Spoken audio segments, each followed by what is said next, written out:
ANGE has lost it.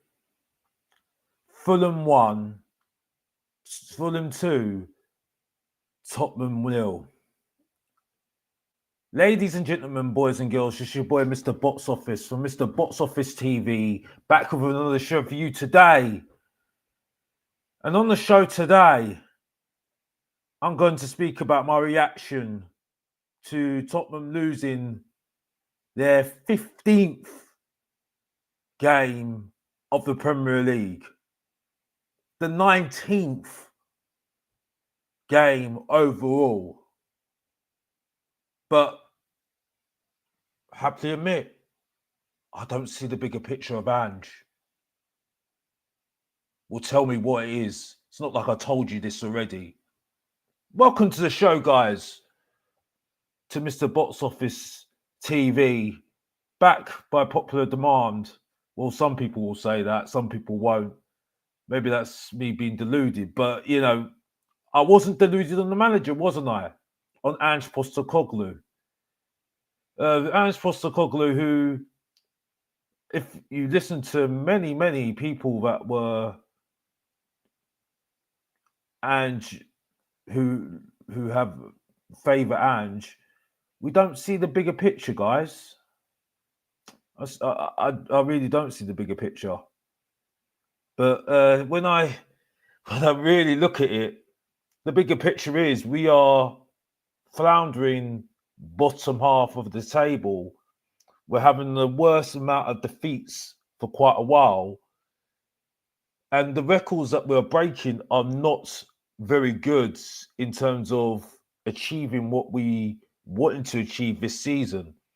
The only thing is, though, the positive thing is that we are in Europa League. And I think it sums up the inconsistency we have had this season.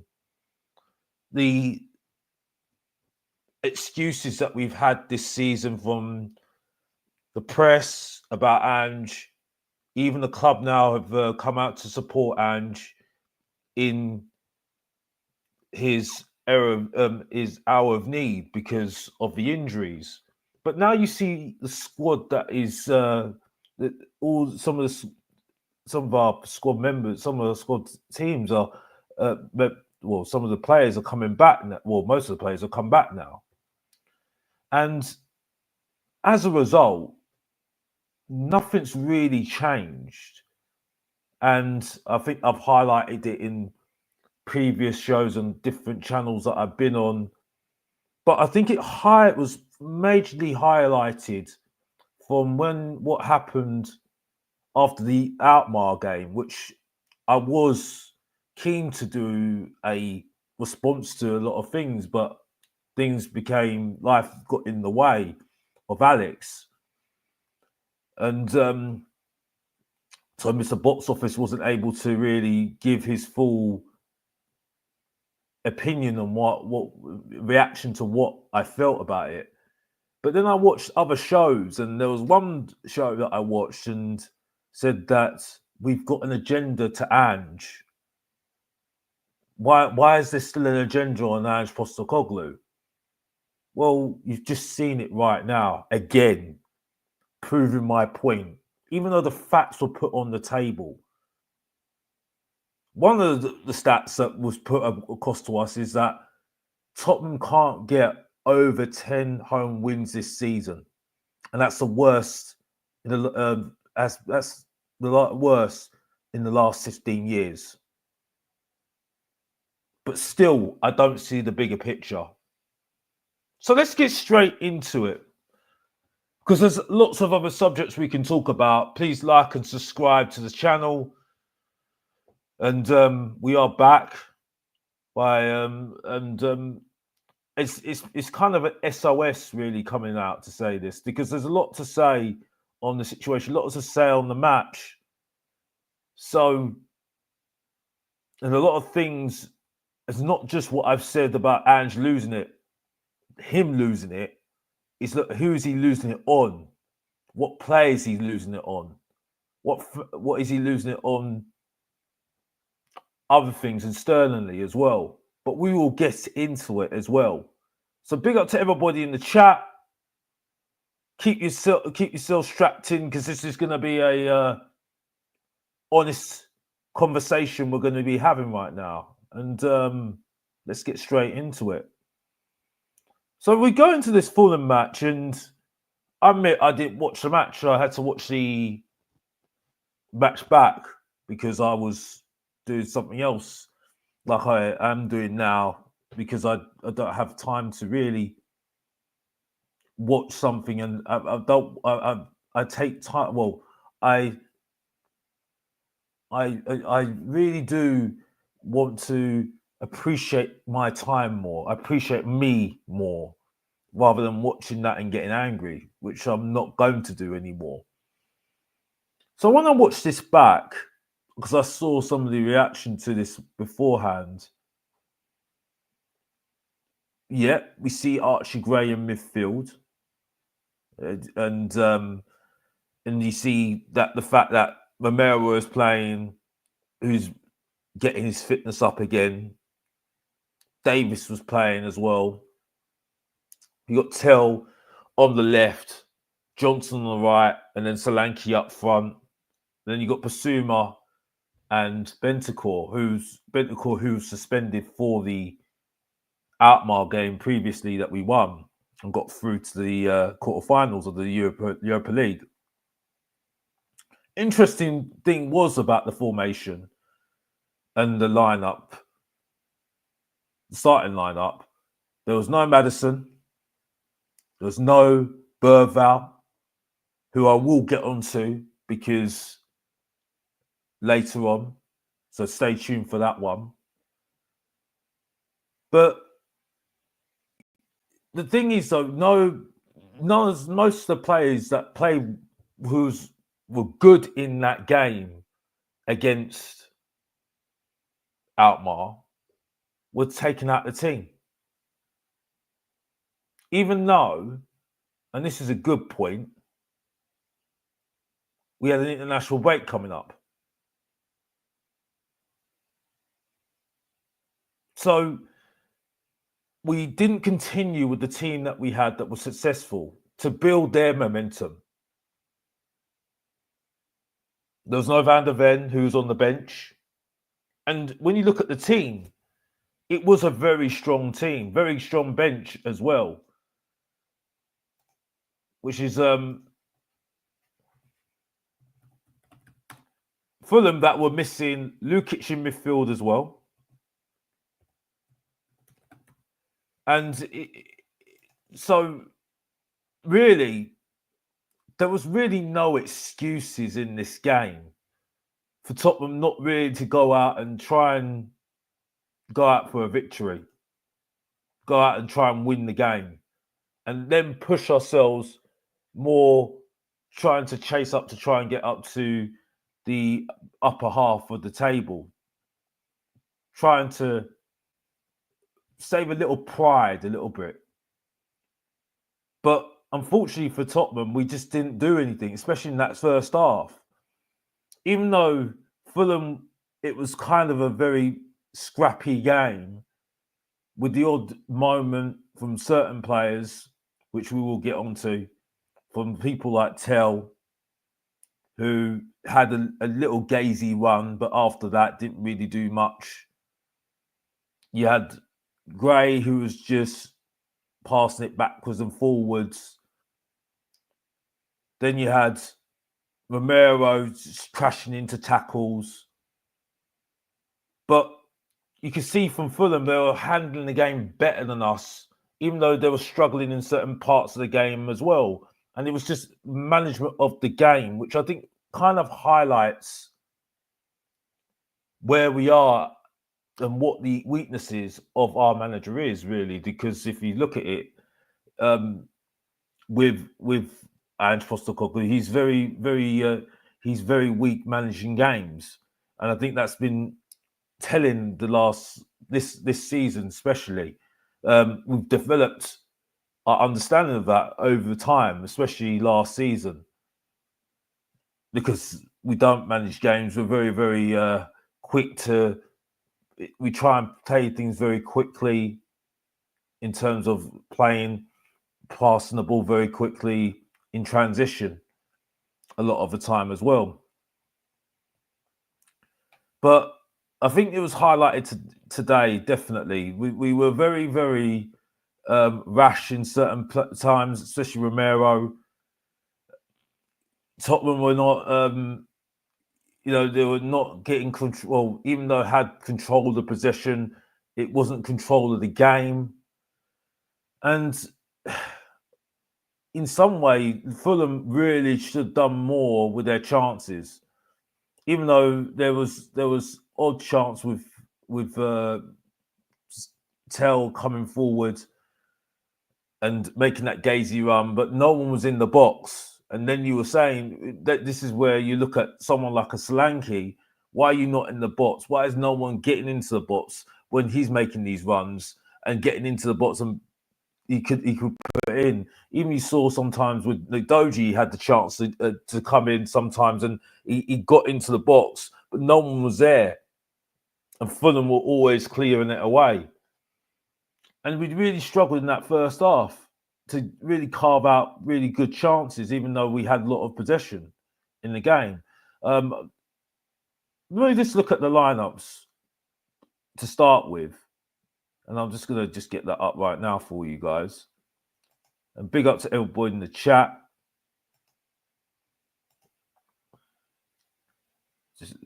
Just going to get that up for you guys right now.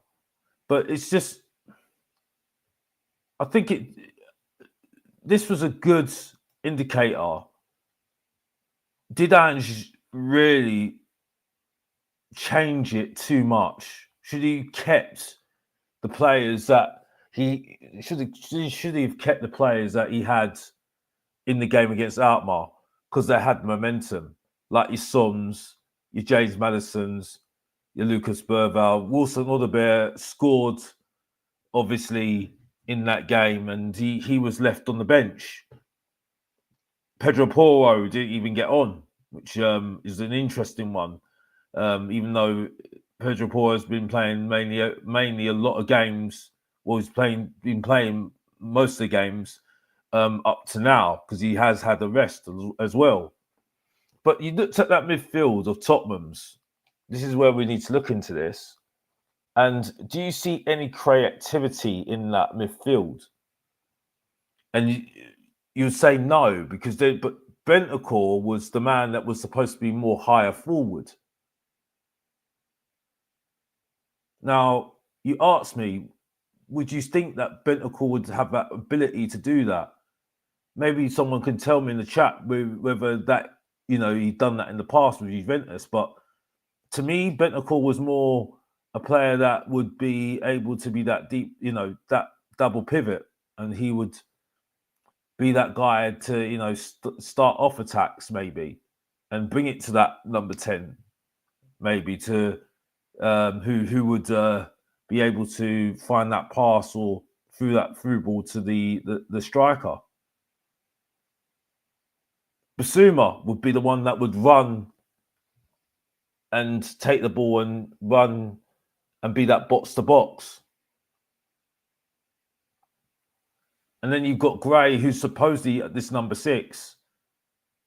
But you can see that, the role that he had takes a big responsibility to try and control that game. And it's for a young player of 18 to do that.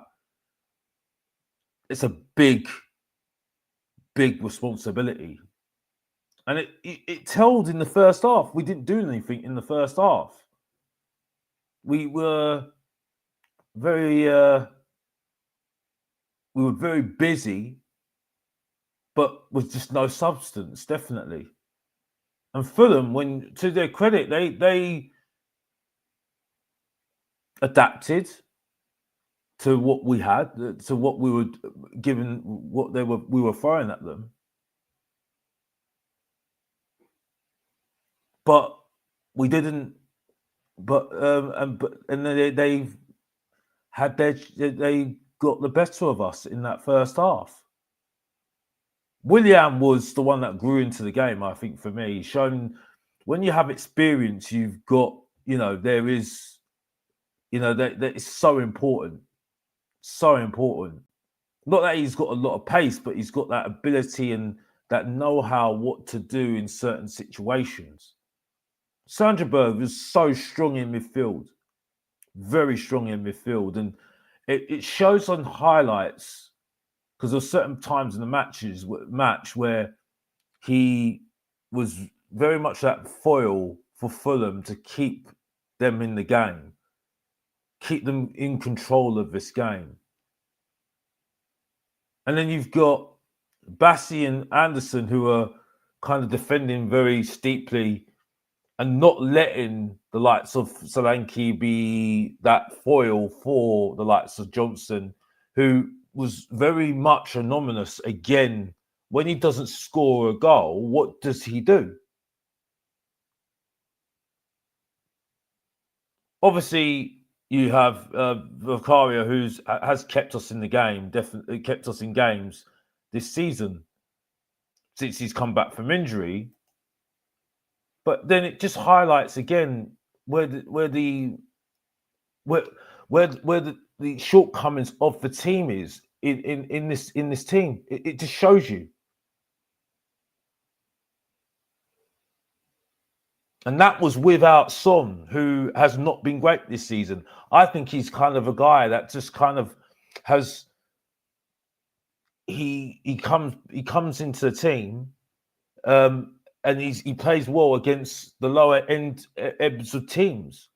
He's a kind of a guy that he finds his level right now because of the fact that he's getting older now and he's got to change up his game. And that's been a problem. That has been a massive problem for us.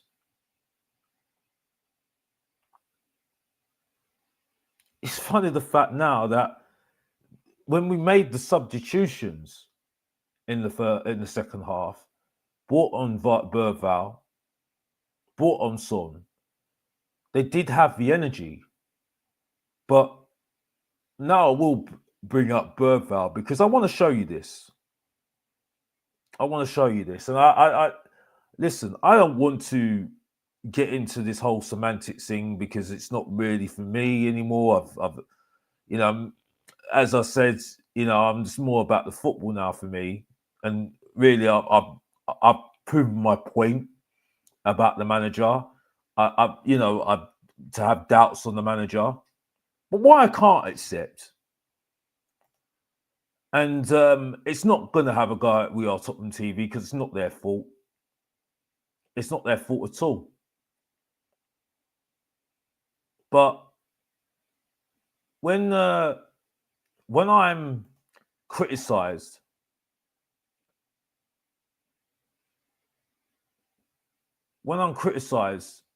for my opinion, which is fine, I'm not fussed about that. I'm not fussed about that at all. I'm not going to, I'll be, well, let's just bear me a sec, guys. Let me just get this up. Big up to everybody in the chat. Big up to everybody. Big up to everybody in the chat. Just bear me a second. I'm just going to do something just to get this up. So I had it up already, but I don't think it's just up now. I just want to highlight some comments that I got from We Are Tottenham TV, and it's people just to highlight that. Right, have I done something now?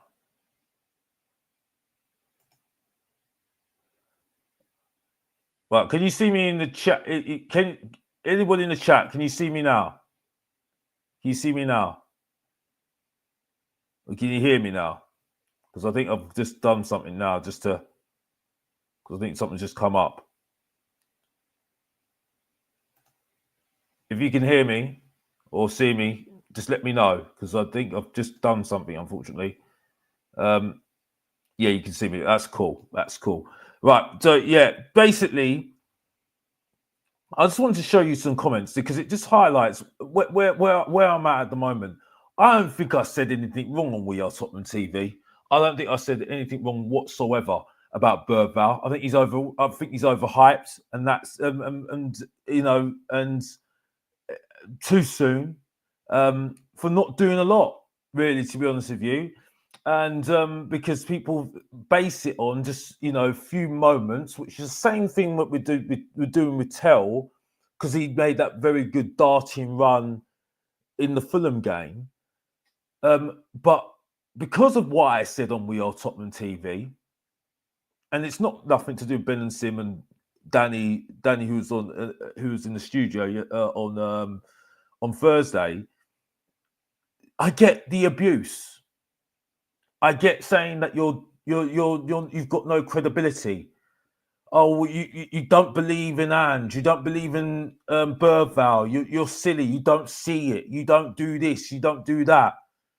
And I sit there and say, and even got it from a YouTuber as well, by the way, which will be unnamed. And that person needs to be embarrassed themselves, because they're the ones that will cry. They will cry if I had to go at, if they had to go at, people had to go at them. You can guess who it is, because that person makes a big deal about us, by the way, and a bit of a hypocrite as well. But they haven't got the bottle to say it to my face. They'll say it, you know what I mean? They'll say it on other shows because they'll get their backup. They'll get their backups, definitely. They'll get the people that will back them up. But they won't do it on certain neutral shows, because they will just say what they say. And I don't really care about that person anyway, to be honest with you.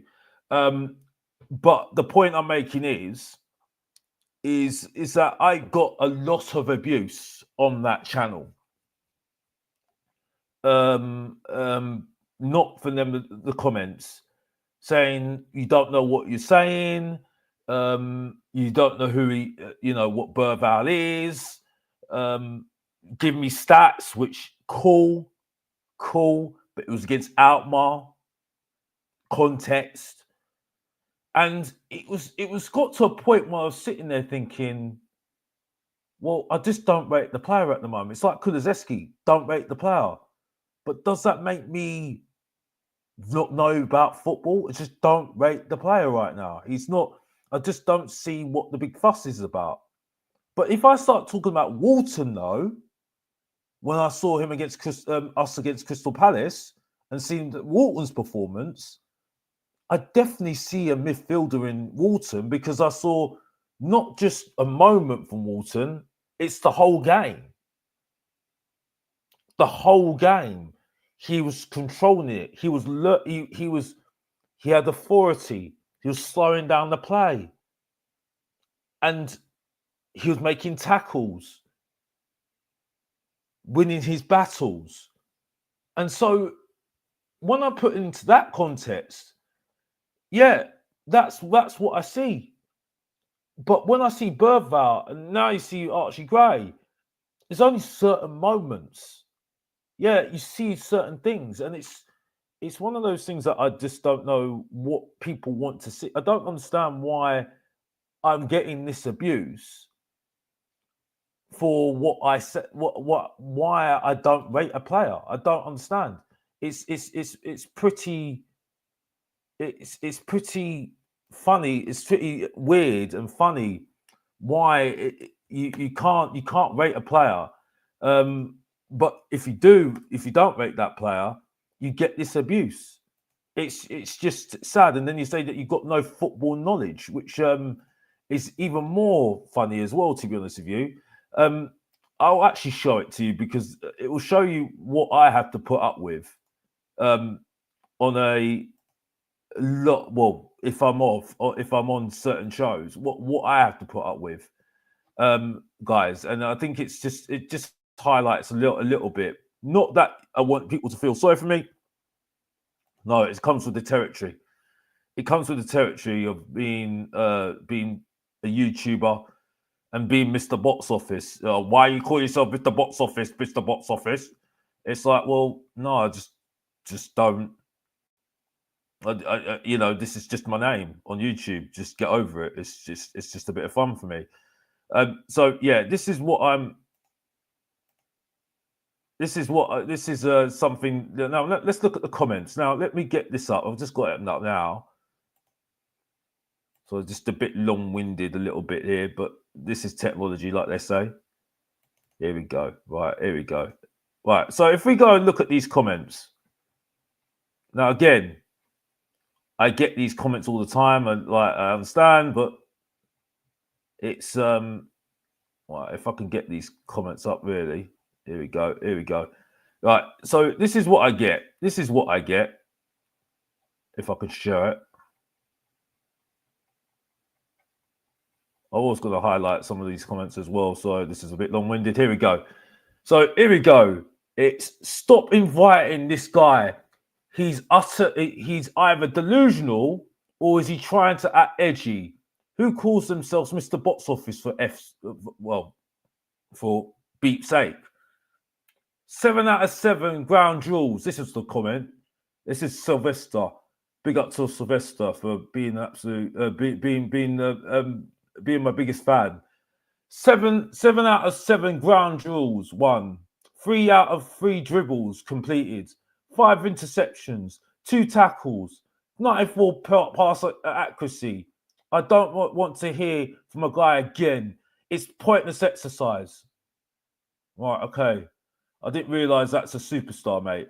Against Outmar, mate. Maybe do it when he's in 2 years or 3 years' time, and then see a more complete performance. Maybe I would say something right now. This guy is just trying to be controversial. It's just a plain stupid. Okay, so where's the football opinion? Why do you not disagree with me? Why you disagree with me? What's your football opinion to disagree with me? At least this guy gave me some stats, but I've just gave you context. It's against Outmar. And what do we do against Fulham? And by the way, again, just to say, form table from the game. This is facts again. By the way, that when we lost against Liverpool, which I think was game 18 or 19, 18, I think it was, from the Liverpool game 18, when we lost 6-3 at home. Where will we be in the form table? 17th. And what's the significance of that? Berval and Archie Gray were playing in that game. So with the youngsters we've got, we're 15th in the league. And you're telling me to back Ange? You're telling me to get excited about these youngsters?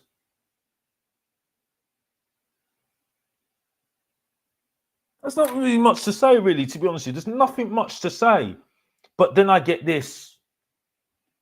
Again, big up to We Are Tottenham TV, because We Are Tottenham TV have backed me. I like Ben. I love Sim. We have arguments all the time. It is what it is. Doesn't make me not like them. It's because it's not their fault. The followers can't take the truth. Like I said, truth hurts, coming from Mr. Box Office. I mean, these guys say stop interviewing him. Is this AFTV? I understand you want views, etc., but don't let this channel be AFTV. What's that got to do with the football? What's that got to do with my opinion on Berval? What has that got to do with it? Can someone tell me? I mean, this is some of the stuff I've got to put up with. And I've not said it a lot because I don't need to say a lot because it says it there. It shows you there. I've got no football knowledge because I don't rate a player. But what did Berval do today?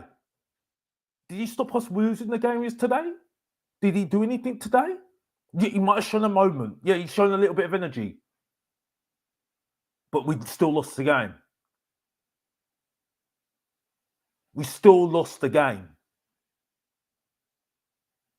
So who looks really silly right now with all these comments right now? Look at all these people look silly right now, criticizing the main event, criticizing Mr. Box Office, criticizing me.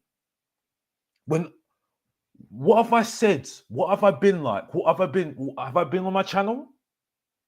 Have I said anything on my channel? No, I haven't. I've been quiet, quiet like a mouse.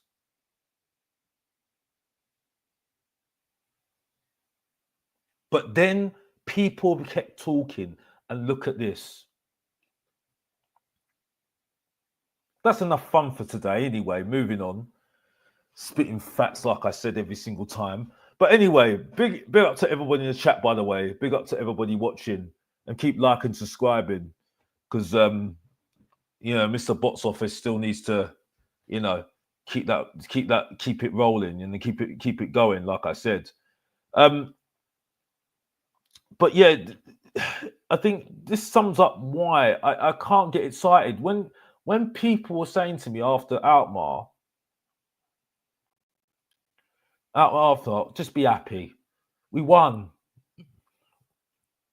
I gave the reason. Why can I get excited when I know that a couple of months time I'm going to be disappointed? Why should I be excited? There's nothing in that game against Outmar, and it's shown it today. And I didn't even watch the game. I watched back the game, and I got nothing for I can't get excited. I can't be happy when I know the result. I know what we're going to happen at the end of the season.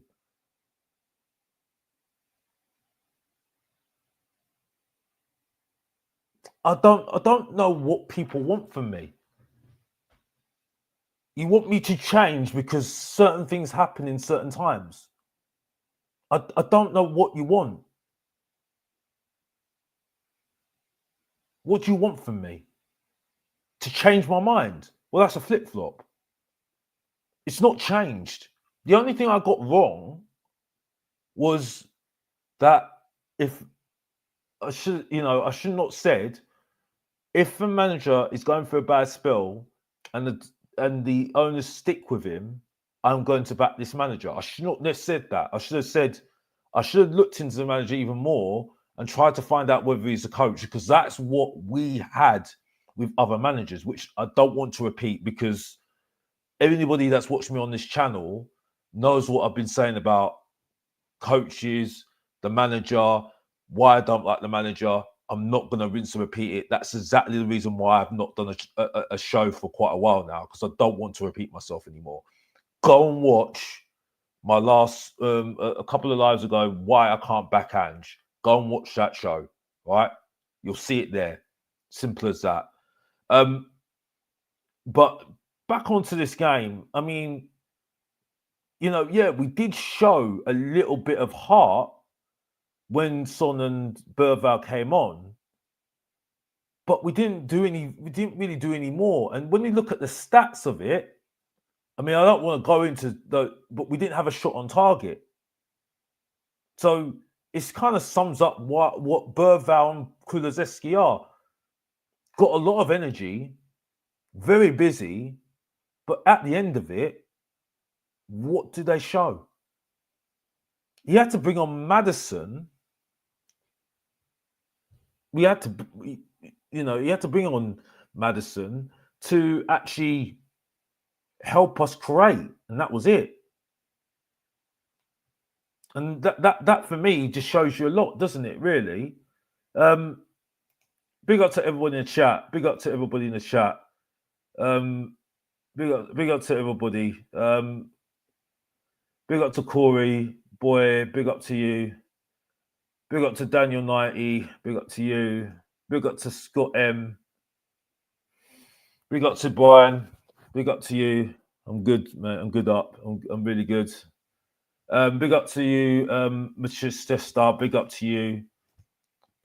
Big up to you, Barak, Disdain. Big up to you. Big up to you, Tot Spurs. Big up to you. Big up to Igor. Big up to you. Big up to you. Big up to you, Soul Boy. Big up to you, Danny. Big up to you, Danny Kiriaku. Big up to you. Big up to Hotspur. Big up to you. Big up to Hotspur Hood. Big up to you. Big up to everybody. Big up to everybody in chat. Big up to you. Big up to Full Coys. Big up to you. Santonio Spurs. Big up to you. Big up to Ben and Salah. Big up to you. Big up to Lord Rodney Trotter. Big up to you. Big up to Teachers Kane. I'm not too sure, mate, whether I'm going to have anybody on, to be honest with you, mate. I've not really had anybody on, to be honest with you. I've only had one on at the moment. So, yeah, I don't know at the moment, if I'm really honest with you. Big up to Scott M. Big up to Hotspur Hood. Big up to you, Arteta Lightball. Big up to you. So, yeah, big up to you. Big up to you. And listen, it's one of those things. It's for me. I think this game sums up why I can't back. I'm just zoned out completely with this manager, and it's difficult for me to talk about games because for me they're much of the same. For me, I think Man United, and I think if you saw me, saw my post match, my video during, after, and throughout the match against Manchester United, I was fuming after the match because I felt like, why would I waste my time going there? Why do I waste my money? Going to the before the match, I felt brilliant because I think we've shown a very good United front against the owners. But to that, like, going to the game, I saw the same thing. We didn't learn. He did not learn from the things that we did badly during the season, early part of the season. And we just went back to what we were doing before. So, and nothing really changed. And I think that was kind of the answer that I got. It was the answer I got after Manchester City. It's the answer I got after Manchester City when we won 4-0. We went back to what we were doing before, even though it worked so well against Man City, who were the best team in last season, in winning the league for the 4th year in a row.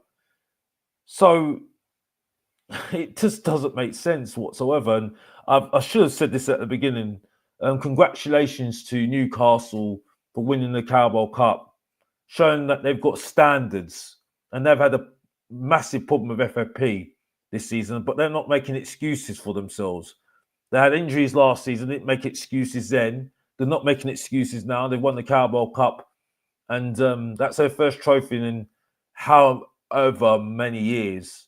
So it's a brilliant moment for them. I know there's going to be a lot of Geordies celebrating right now into the night, maybe still in the pub right now, or I know pubs and clubs are closing early now, so on a Sunday. So it's not going to be they won't be able to do too much, but I know they're going to be enjoying their victory against Liverpool, and they were absolutely fantastic. They they tactically got it spot on. And Eddie Howe, for me, is a fantastic coach, an absolutely fantastic coach for me, and really has proven over time that he's learned from his mistakes and he's adapted to certain players, and he's got results. And I know Tottenham did get some good results against some top teams in the Carabao Cup. We can't hide from that. They beat Man United, they beat Man City. Yeah, they scraped through Coventry. Yes, they did. We didn't get through Liverpool, obviously, unfortunately. But Newcastle done very well. Got through Arsenal as well. I think they beat Chelsea as well. And it's been a very good victory for them, definitely. But we've got, with this result for me, it just highlights the we have got good players, but it just highlights the tactics that Ange implements a lot of the time. Which, when you see the likes of Bentancur and he loses the ball, or he just misplaces a pass and he loses his battles, it's kind of the reason why I think we do overrate players a lot, because I think he's a very good example of that. Because really, at the end of the day, he replaced Harry Winks. I mean, let's put it bluntly, he replaced Harry Winks, who now he's at Leicester City right now, losing another game again, Leicester City. Then this all in charge, and just shows you where we're at the moment with him. We were doing this with Ollie Skip. I remember under Conte, we said that, Ollie Skip came through and he said he was one of our most important players. Obviously, he got injured and then he wasn't really the same since he left, since he got injured. And same with maybe Bentancur. It's now reasons why now we're saying that we rather have Højbjerg back in our midfield, because Højbjerg was more a defensive midfielder. And he did connect very well with Højbjerg, by the way. It was a very good partnership with Højbjerg. Back with Conte, he was in charge as well. But since then, he's not really been the same, hasn't he? He hasn't completely. It hasn't been at all. Bissouma's been the interesting one. And it will go on to what I wanted to talk about, my next thing in the show. Because the title, the thumbnail says, and it's a little quote from Ange, where he says, he lets, I think the quote was, and I'm just trying to get it out. I'm trying to get it up now. Well, on the show, it says, let's the game go. And it's more what he was saying about Bissouma, where he criticizes Bissouma, which is an interesting time, but he's not interesting that he's doing it at this time. Because you see, when you look at lots of channels now, you see a lot of channels now criticizing Bissouma, saying that he's got to be sold in the summer. He looks like now the scapegoat that Tottenham fans are now using the brush to criticize now, saying that he's not good enough now. Even though, even for me, I wanted him in this team. I needed him in this team, definitely. I wanted him in this team when he was at Brighton. I loved the way he played for Brighton. But let's just go on to the quotes that Ange said. And if I can get that up, where he criticizes Bissouma. And he says this: I feel Biss sometimes lets the game drift. Yeah, that's the quote. Because that's what I said in the. I put a quote in my thumbnail, and that's what he says. Lets the game drift by him. He needs to be more dominant. Today, we need him more in that position. I had needed him to play because he hadn't played a lot. At the same time, I need him to perform. It's safe to say maybe Biss and a few guys lack a bit of confidence. But at this stage of the season, we need people to perform. And it's a coincidence now he's saying this now, because you look at it, he did the same with Timo Werner. And a lot of criticism will come in his way, Timo Werner. And then he says he never would criticize Timo players.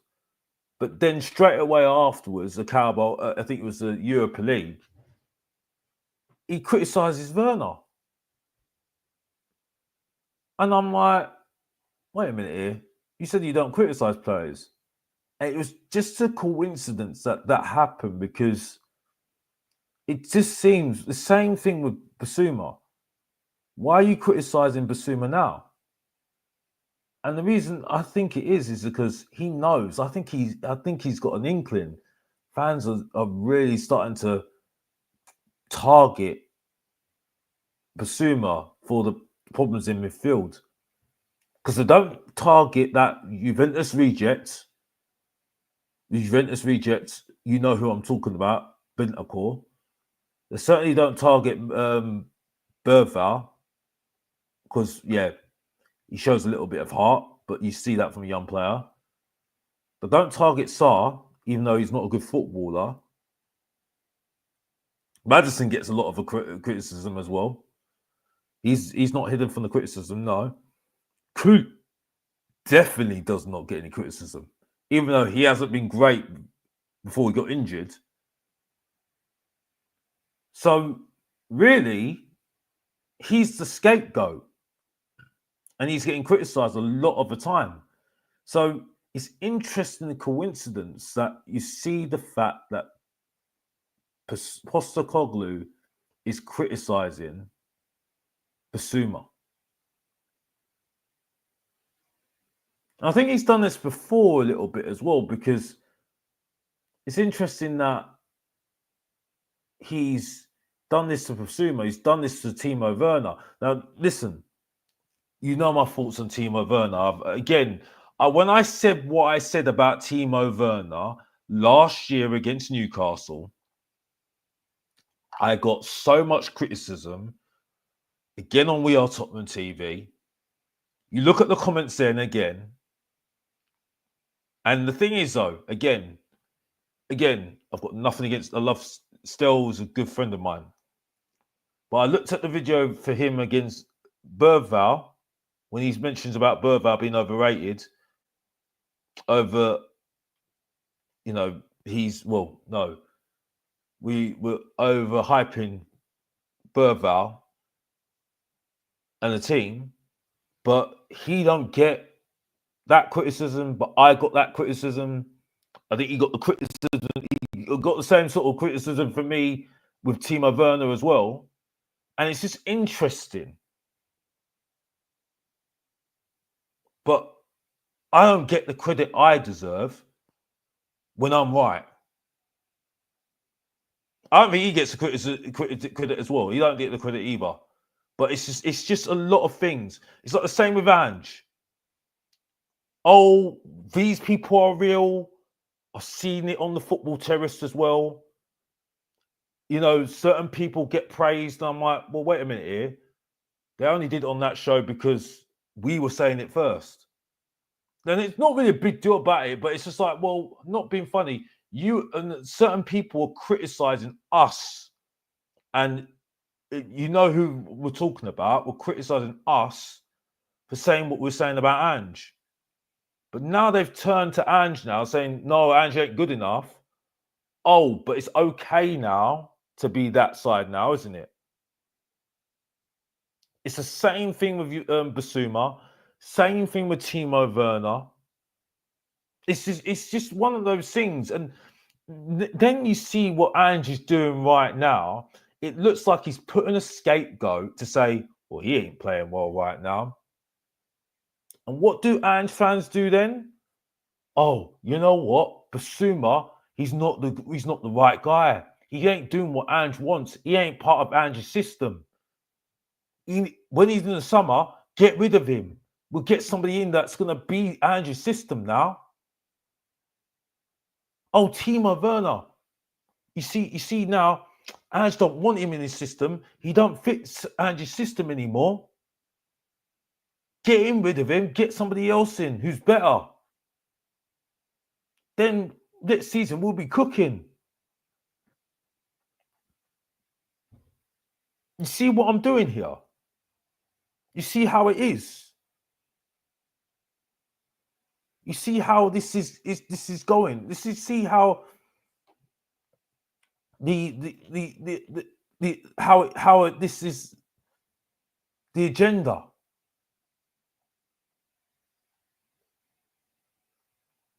It's just I'm done. I don't know what else to say really, to be honest with you.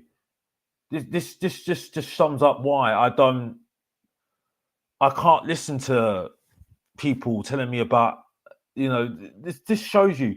And for me, yeah, I think he's not been great. He hasn't been great, but certain games he has been great because he's been in a double pivot, like against Man City. But again, because of the tactics, I mean, yes, you can have a guy, Bissouma, he should do better as well because he is better. But these, I mean, yeah, I don't think they're absolutely brilliant players, no. But they are a certain level that are better than certain teams that are above us right now. If you look at the league right now, do you think they're better than? We shouldn't be below Bournemouth. We shouldn't be below Forest. We shouldn't be below Brighton. We shouldn't be below Fulham. We shouldn't be below these teams.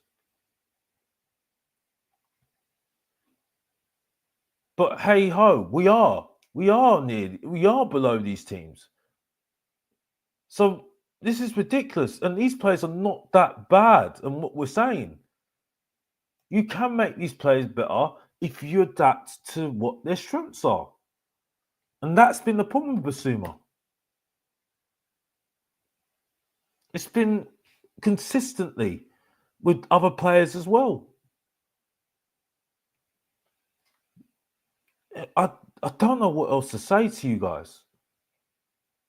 Again, it's just one of those things. I mean, when you look at the first goal that we let in, just to go back onto the game. I mean, when you see what Alderweireld did, and he got the most praise for scoring the goals, but I said during the game, I said my critique of him was he didn't do anything afterwards. He didn't do enough during the match. Like a Johnson don't do a lot during the match rather than score goals. He made the mistake of losing the ball, and then he started an attack, and then look, what do you know? And Willian, who for me, showing you exactly what we don't have, someone experienced. And yeah, I'm not his biggest fan, really, Anne, because I do think he's got a bit of an ego. But one thing I will say about Willian, he's got experience and he knows how to play the game. And he puts the ball forward for someone else and scores. And that's 1-0 to Fulham.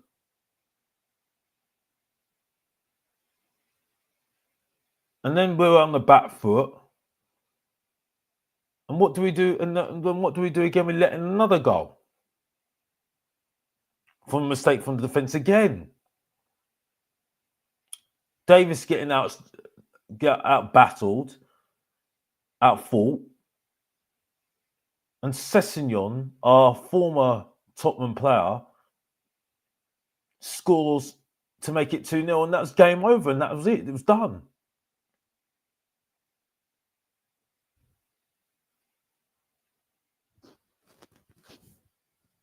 It was very frustrating. It's very frustrating when you're so honest and you're not very in tune with your team anymore. You're not. I'm done. I'm completely done with the team now. And watching this manager anymore. I can't. I'm not there anymore. The manager, but when I get when I get people saying what they say about me, and I've been so right. Yeah, certain things I get wrong, I admit it, and that's it. But when I'm so right with the team, I don't know what else. I don't know why people can't take the truth. At least give me some football facts or give me some football back rather than the criticism. It's not really asking too much, but the way that I get, criticized, it's just. Listen, I don't mind it. I don't care, but you can say whatever you want, but you look silly. That's all I can say. And you know, I don't see any of you coming back and saying that sorry that you got it wrong. I was correct. You're saying, oh, you're angry person. Don't have him on shows. He's terrible. But I was right. I was right, wasn't I? Just saying. I told you. And it's why I've not been on, I haven't been on my show for quite a while. But big up to everybody who's watching, by the way. And then, so another thing I wanted to talk about. Yeah, this was it. 15 defeats in the Premier League, 19 losses this season. These are all facts about this season. And then people tell me that I need to believe in ANGE.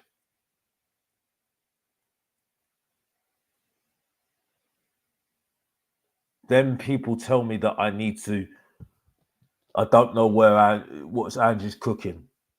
Oh, I'm angry. Oh, don't listen to those fans. You're negative. Well, I've been honest, but I've been always right.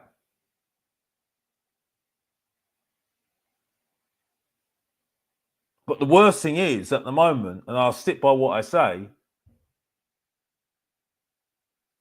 I think we can get someone worse than ANGE, and that's saying something because of the history of what we do. And you know the end. You know that he's under pressure because there's something we need to talk about.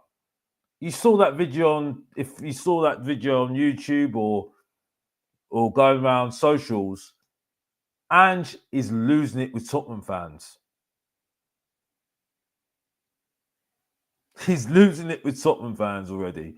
And that's ridiculous for me. It's ridiculous that we're getting to that point now, isn't it? It is definitely ridiculous, definitely.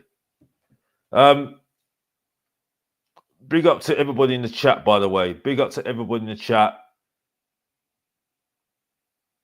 Mr. Box Office TV, live and direct. And I think you can see the overall feeling that I have at the moment. I ain't got the energy where I used to have the energy to where I was before, where I was very much a big, I was very, very animated, very maybe more excitable, I would say. And maybe also very direct to the point, and I am still that person. But I think the energy's kind of dropped because this is getting so pretentious and boring at the moment. And I don't know what else I can really say to these fans at the moment, say any more than what I've said before. It's kind of repeating myself now. And I don't know what else I can say, really, because repeating yourself can get very, very boring. And the thing is, I think the worst thing is at the moment, especially with the game against Fulham, it's not anything different to what we've seen before, and it's kind of the same patterns. The only difference is I'm still shocked that we have got to as far as we've got to in the Europa League. But I think in saying that, in the Europa League, we've been very much not really challenged in terms of when we had the challenge. We've not been challenged enough with good teams. We've been challenged by Galatasaray, We lost pretty badly. We got challenged by Roma. We drew, luckily. So, you know, there's been very much examples where we've not been very good at all. And yeah, it's been absolutely ridiculous for me. And like I say, this is not nothing different. He's not changing his tactics, and you can see the pressure is getting to him. Definitely, definitely getting to him, and it's not.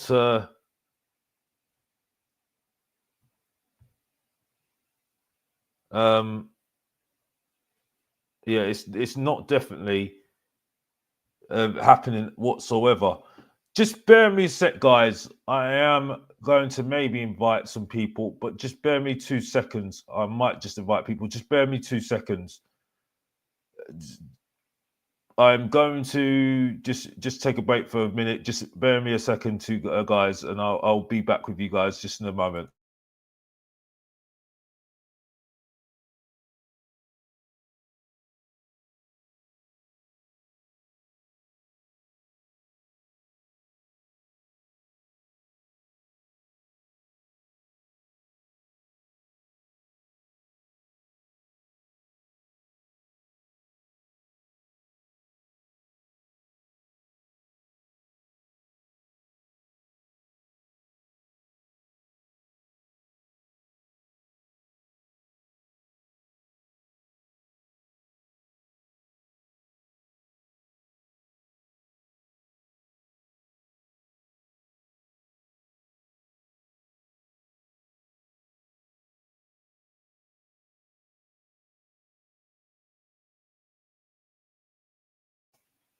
Yeah, I just sent a link to somebody. A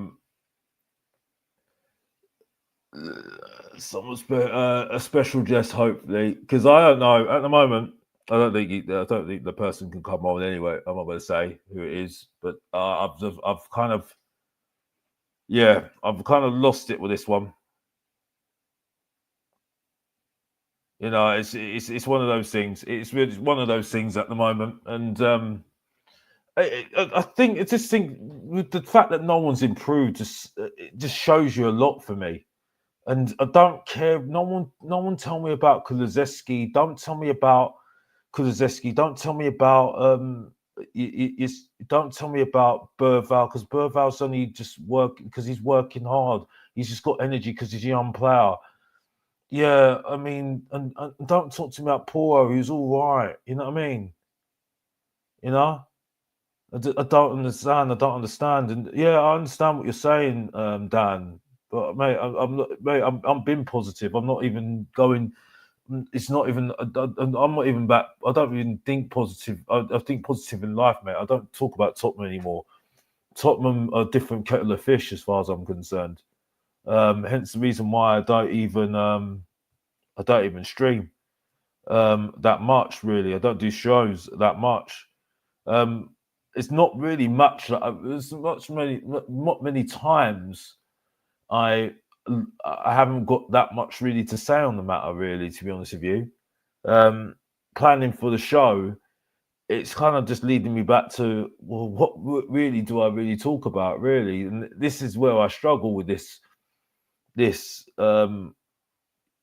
with Tottenham now, because there's not really a lot really to say about Tottenham anymore, because it is becoming repeating yourself, aren't you? Um, and you know, I do feel that, and it was going to lead on to what I was going to speak about in a minute. I mean, Bergvall again at the end of the match. I mean, if you see the end of the match, he's going over to the referee and he's just mouthing off to the referee. And I'm just sitting there thinking, Bergvall, you lost the match. Get over it, move on, and don't get yourself sent off. No one's telling him, no one's going over to him and saying, mate, just leave it now, mate. We lost the match. Let's go back and just, reassess. That's all we need to do. Don't go over to the referee, because if you got yourself sent off, what are you doing? And what does he do? He doesn't do. He's not, and he still goes off to the referee. He still keeps on mouthing off to the referee. And then the only person that goes over and says something to him is the opposition manager, Marco Silva. I mean, that's embarrassing.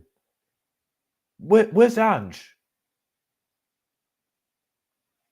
I mean, that just shows you no players is telling him, oh, yeah, he's got a bit of an ego. Cool. But it's mind-blowing.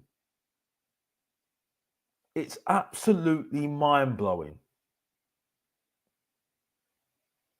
And then Tell goes over to the crowd, goes into the crowd to confront a fan. And it's just like, it's just going into business for yourself a little bit.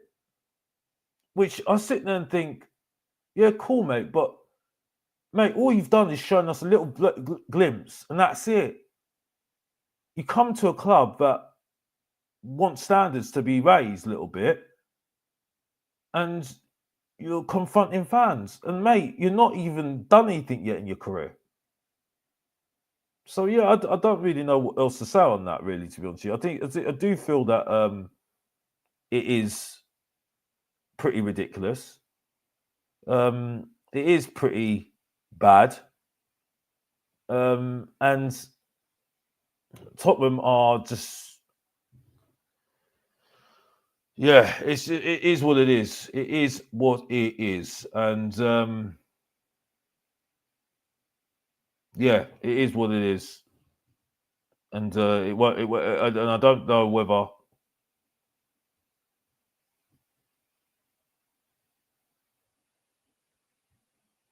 whether this is going to be. I don't know whether this is going to get any better. To be honest, well, it ain't going to get any better. That's the point. That is the point, really. To be honest with you, yeah. I mean,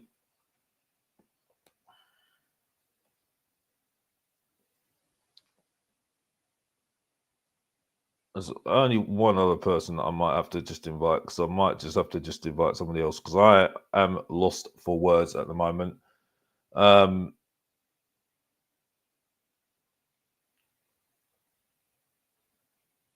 Just so we might have to end the stream soon, but we'll end the show soon.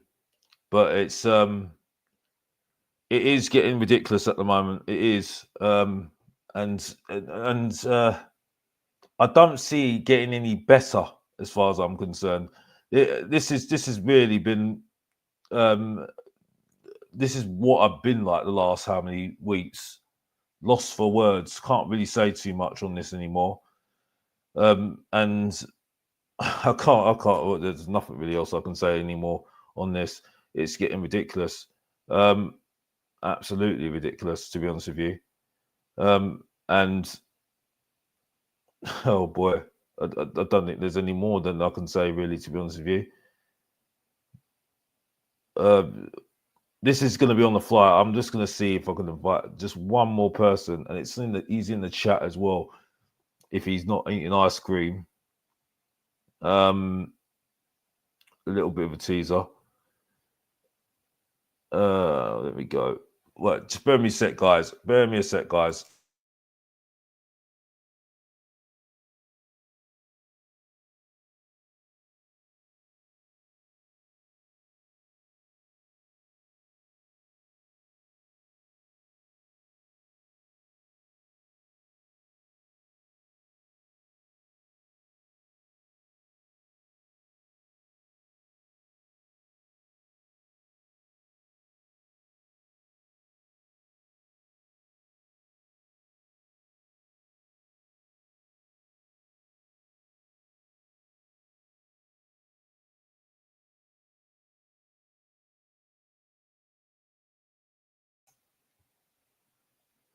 Yeah, so it's just one of those things. It's one of those things. It's just it's I've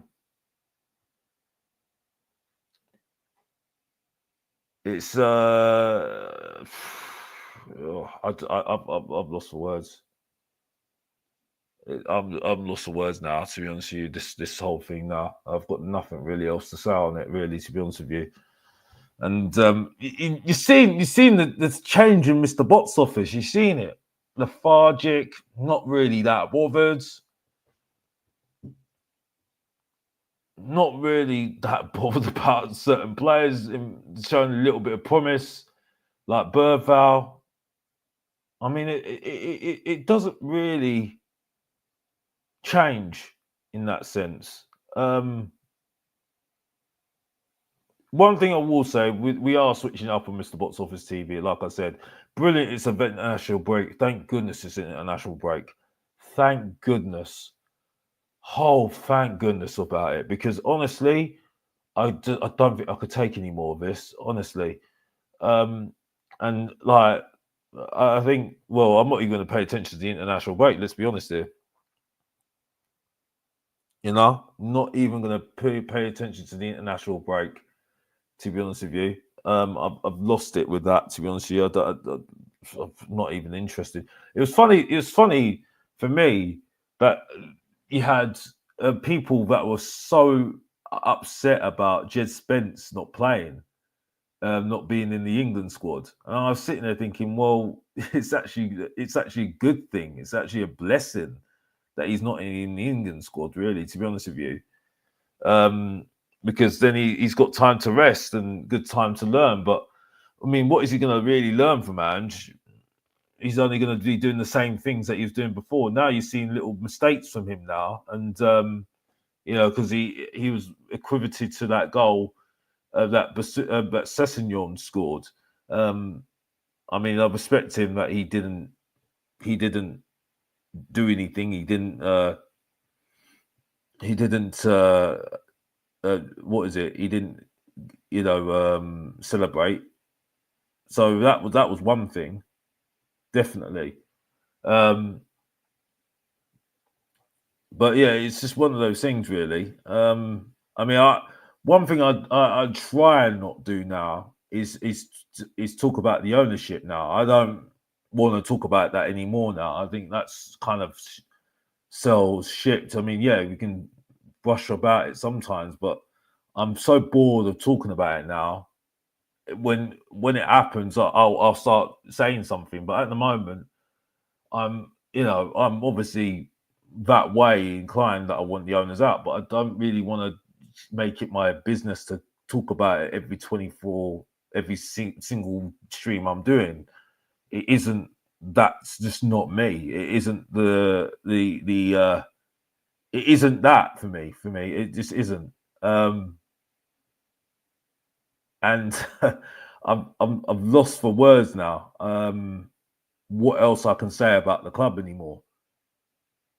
All I could do really is go about the past, maybe, or maybe talk about other teams. I mean, Newcastle today showing really what you know, respect to them, showing and Eddie Howe really pleased for him, really pleased for him and what he achieved today. And I don't think people actually realise what a big achievement what Eddie Howe's done.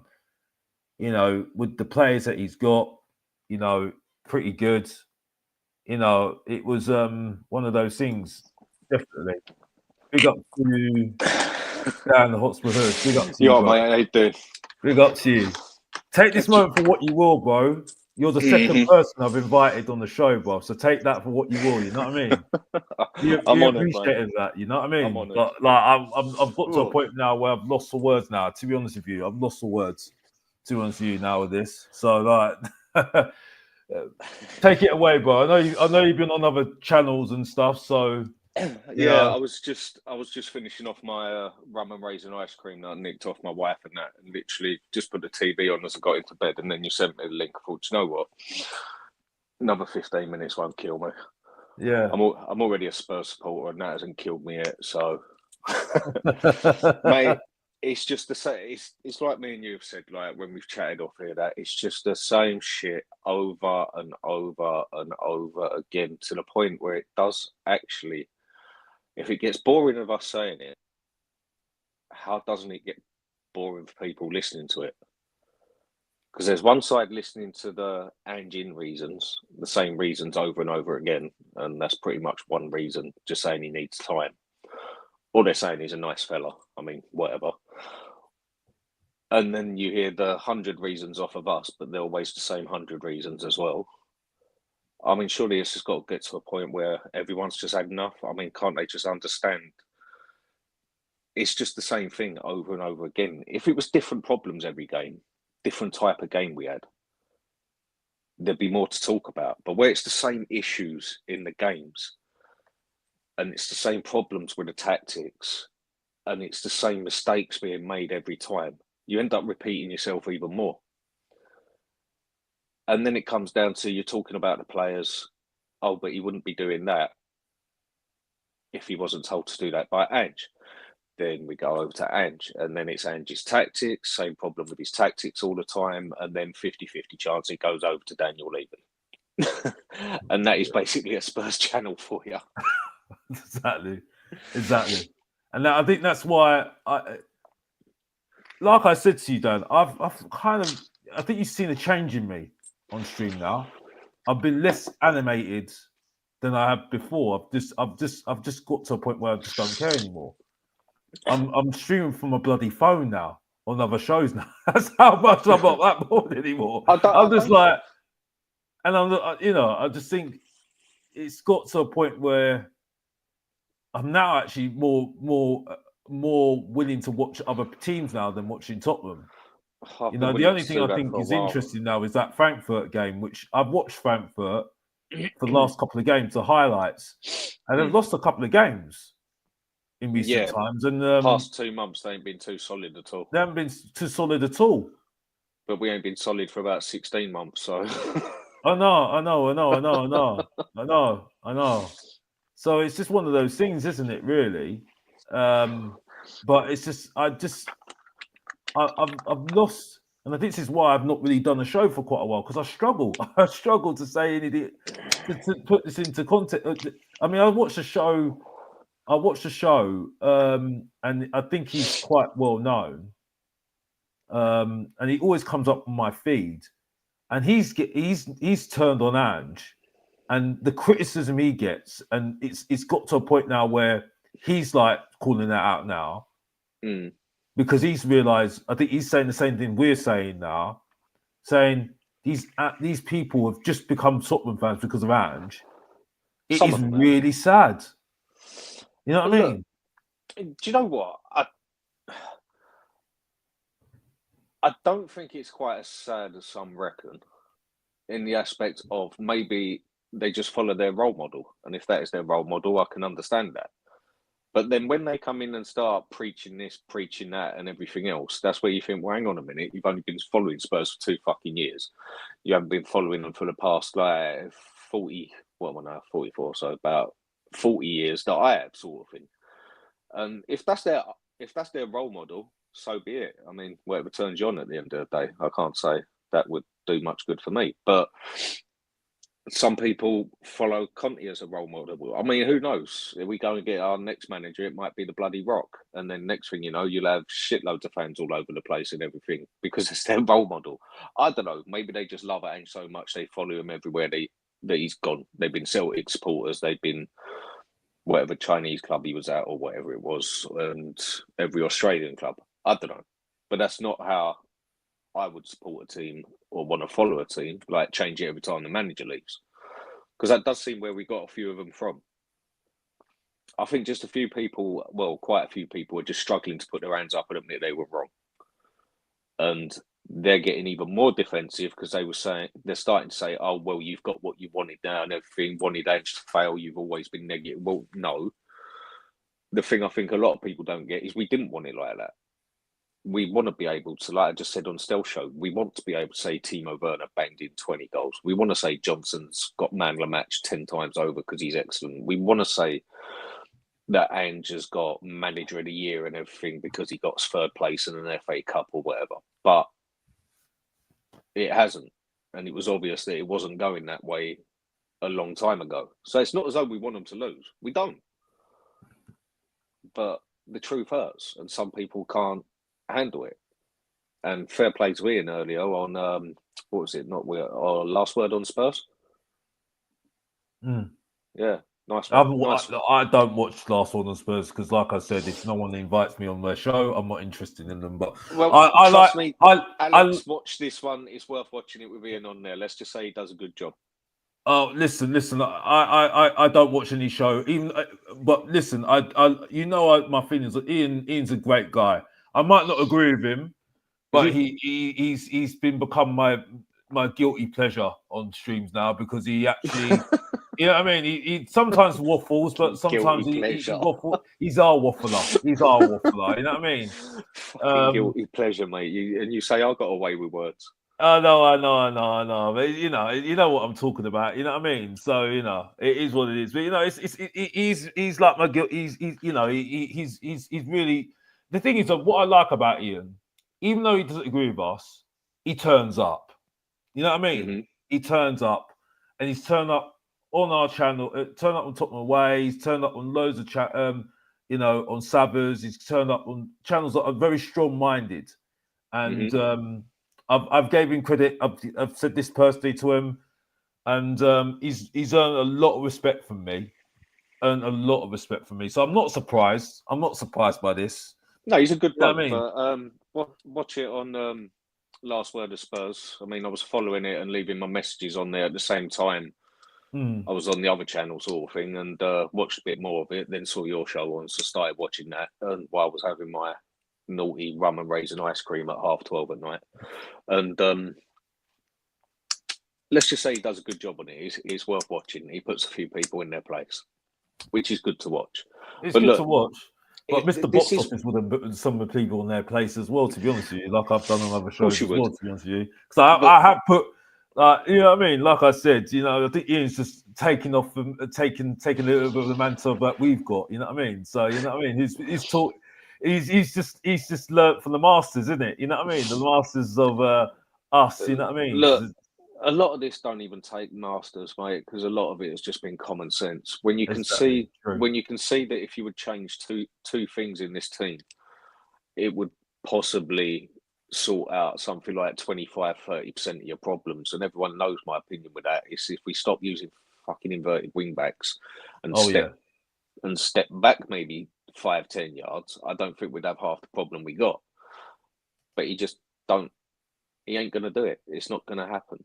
And I don't think I thought he'd be gone in February personally, but I think end of the season he's gone.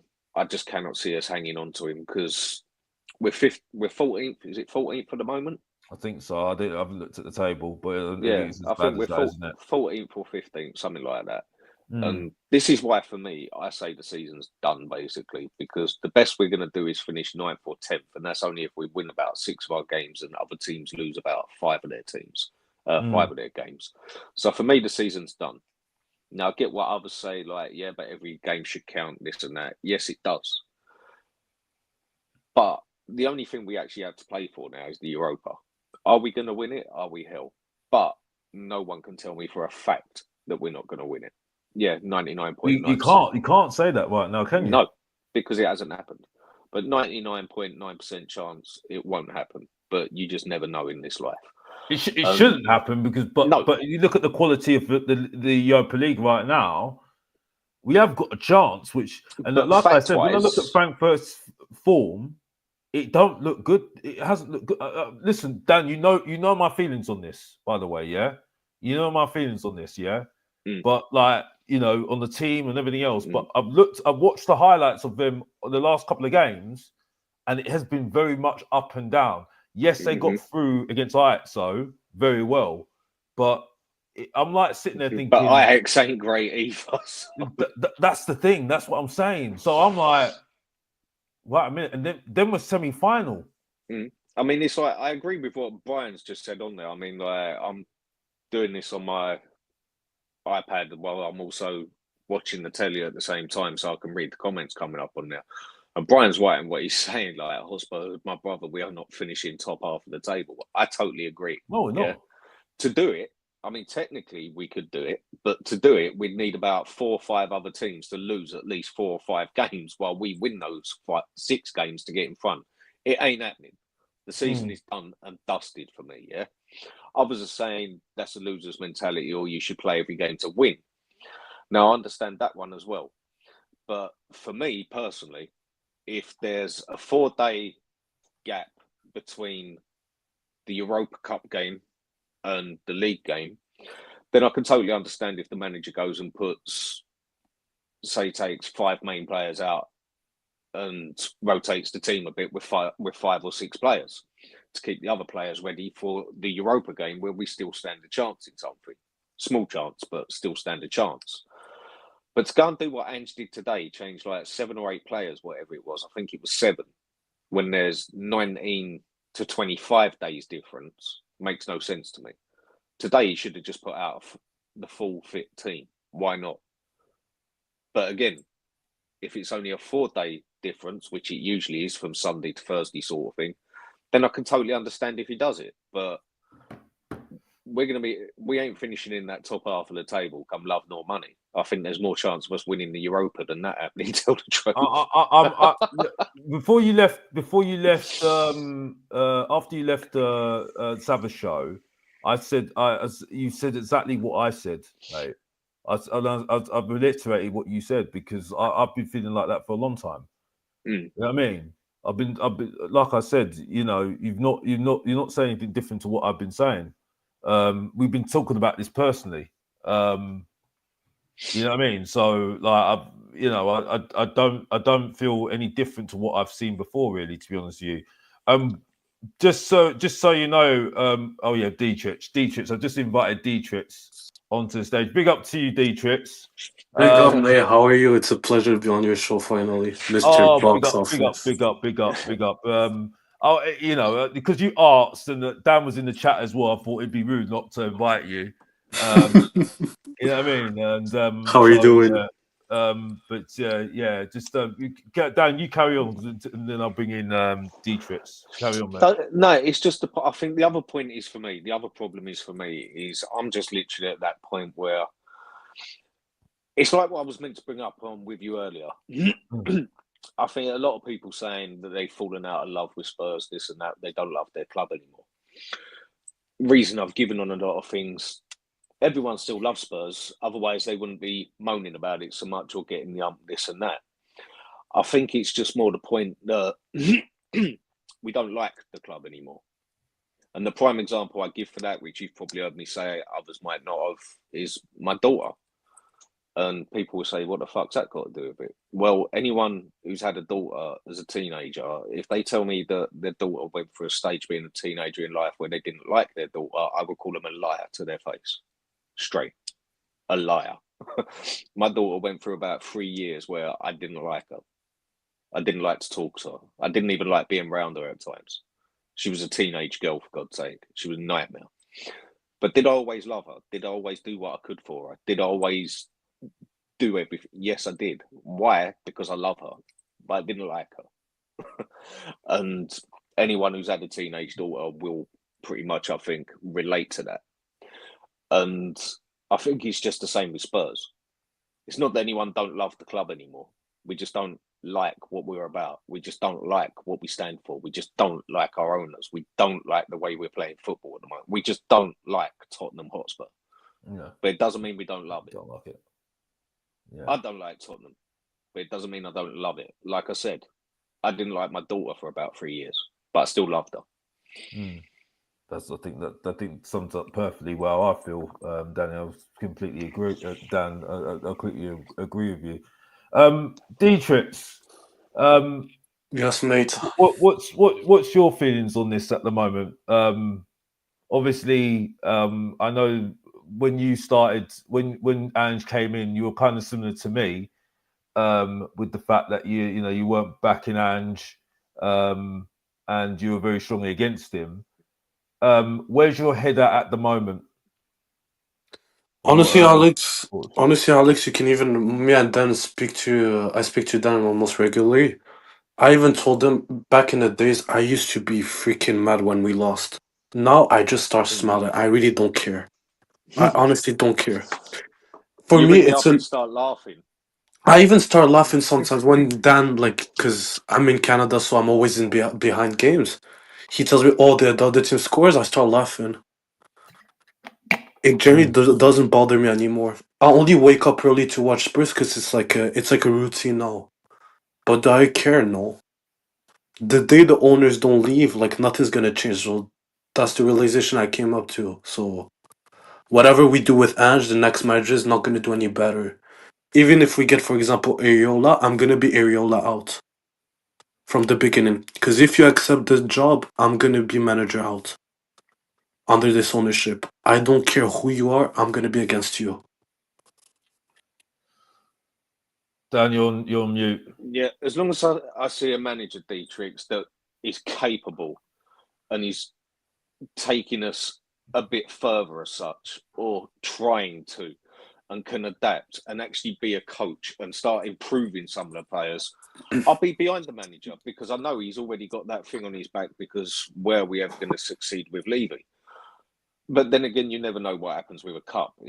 I know it don't happen with Spurs, but a decent manager right now, would you complain with that? A half decent manager that can adapt and adjust his game a bit. I think we'd rather have that now than Ange being in the quarterfinals of the Europa.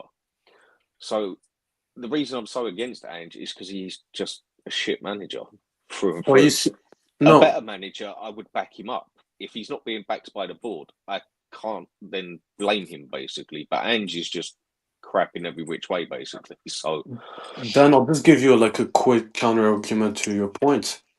Conte was a phenomenal manager, Mourinho too, but they still had what's his name, Mason as an assistant coach, and they still accepted Ben Davis, Dyers, those likes of players. So that's why I'm saying, like, I know the next manager is gonna have Ryan Mason on his dugout. He's gonna have Ben Davis as his backup center back. I don't want to see that anymore. The day I'm gonna back you is the day when the manager is gonna say enough is enough. I'm gonna do it my way, or that's it. but are we ever going to get a manager like that with Levy in? You gotta pay the money. This is what you got. You have Inzaghi and Inter. Go get him. It's not Once happening. again, That is I know not it's not happening. gonna happen, but like, show us that you're ready to spend the big money. You don't have a choice. I mean, why would Inzaghi leave Inter Milan when they're probably going to win the league for the second Well, if you for the give, second year on the trot? if you offer him 20 million a season, I'm sure he's gonna accept it. Yeah, but again, we ain't going to pay that. It's the thing is, as long as I see a manager that can adapt and improve players and work with the players he's got, play with the deck of cards he got, I can get behind him. If he's not getting supported like Poch wasn't in the end, I won't turn against him. He'll have my sympathy bit on that side, and it'll be like the manager is doing as good a job as he can. He is getting us this far. I mean, look what Conte did. He got us in fourth place with that with the team he had. It was abysmal. It was 10 times worse than what we had in a lot of ways. But I can back them because they're getting us as far as they actually can. You can say Because he has a proven, because he has a proven record. Yeah, I'm sorry, Dan, Ange, but he has a proven record. He's a winner, so of course you're gonna back I him. get that. I get that. But with Ange, you could just see, even though we got fifth place last year, which you got to admit was pretty good considering, but that was only down to the first 10 games, basically, and just down to the fact that other teams were so poor last year. And it definitely shows this year. I just want a coach in there that can coach players, that can adapt to certain games, that can tweak and learn his from his little ways. things. Yeah, And learn learn from from his mistakes. his losses and learn from the things that he's done badly, isn't it? That's the Like, thing. when we're playing against a team with a very good left or right winger, that you double up on them, not fucking invert your wing back so there's absolutely nobody there for them. I just want a coach that is a good football coach. And I think after a manager like Ange, I think quite a few of us might find it easier to back up a manager than than turn against him so quickly. I just don't think we can do worse than Ange. I really don't. At the moment, fuck it, go get Ryan Mason in there. I don't think he'd do any worse. I mean, I want to move it on to my next guest in You a are, minute, and Brian. Brian, my brother. But I do disagree with you to a point there, Dan. I do think it can get worse because unfortunately, I think the history tells you we can get somebody worse. Because, but I mean, I won't get into that because I want to introduce my next guest, Brian. Mr. Box Office, brother. Big up to you. You're the fourth person on Mr. Box Office TV, so appreciate that and take it for what you will. Listen, mate. I saw the WhatsApp comments with the StreamYard link. I was like, I am honoured. Box Office has sent me. I wasn't going to miss this for the world, brother. Thank you for having me on. Big up to Dan, bro, and big up to D-Trix, and big up to everyone in the chat as we. That's a nice shirt, Brian. Thank you, buddy. Thank you. As we unravel another bullshit production served up by Tottenham Hotspur. I mean, it's supposed to be. I was looking to do a solo stream, but then I realized that I'm just rinsing and repeating the same content I've done before, isn't it? You know what I mean? So then I realized, you know what? Let's get some people on. So I'll get them to do it for me, so I don't look like I'm repeating myself. I let them repeat themselves. Exactly, Dan. But I think we know your little bit of things because I know you do some really good content and it was on We Are Tottenham TV. But do you have anything else to say on this at the moment, Brian? What we've seen so far and what's happened in the match? Do you know what this season? I've just been thinking back on things. I remember around October, November, getting told, "Oh, if we win this game, we'll be fourth." Then I got told. Then it went to January, and if we win this game, we're 3 points off fifth. And then we got to a little bit further, and it got to such a point where people were saying, "Why did we play a weakened team against Manchester City when we have an outside chance of Europe, an outside chance of getting into Europe?" As Dan was mentioning before, and like I commented on, we don't even have an outside chance of getting into the top 10. No, it's not happening. I don't.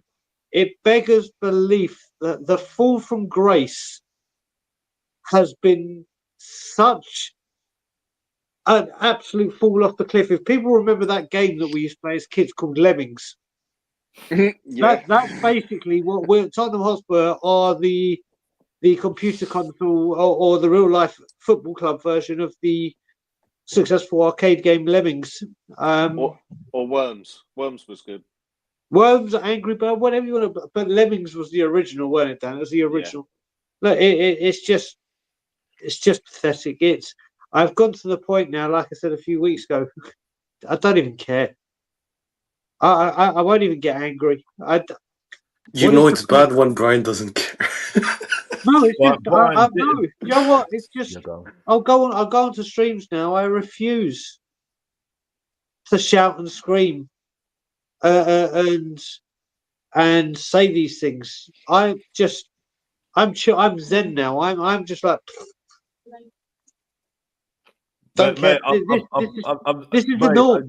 You've said exactly what I've said before. Like I said, what was I doing earlier today? I was at a soccer spin class because I couldn't be asked. You know what I mean? I planned to not watch games. I had to not plan to do things during games now because I know if I've got that to do, I ain't watching. No, that's not. I'm respecting my time. So it's like it was like after the the second leg, the first leg of Outmar. What was I doing? I went to gym because I've got to respect my time. You know what I mean? And I can't get angry anymore. So, Brian, you're only speaking to the converted, mate. You're actually. Alex, you see the difference in Dan. Dan just said it as well. He's had enough. Like, I'm like to stream on my bloody phone now. That's how bloody fed up I am. I walked out of the Manchester United 2-2 after the 6-1 Newcastle defeat, and I said, "That's it. I never step foot in this stadium till he's gone. I don't step foot in that stadium till he's gone." And people have said to me, "Oh, Brian, come to the Southampton game. I'll give you a ticket. I'll give you a ticket." I was like, "Are you going to give me £30,000 as well?" They're like, "No." And I'm like, "I wouldn't even come in if you paid me £30,000. I don't want to step foot into that soulless entertainment complex. I will have more fun after the march. There's loads of us going to the Coach and Horses. Going to stream it on all our phones and just have an I won't give them my time. I went to the Scotland Yard today to see people in Toronto Spurs. I didn't go to watch a football match. I went to socialise. There's nothing. There's nothing. I would rather literally watch paint dry. That's where we are. I'd rather watch paint dry. And I'm delighted. I'm absolutely delighted that there's an international break. Next season, when there's an international break in August, September, October, November, and everyone's going, oh my God, not more international breaks. I'm going to be championing them. I want them every month. It's nonsense. We are so poor. Brian? Yes, Dietrich, brother. I'm so sorry to cut you off. When is the next protest?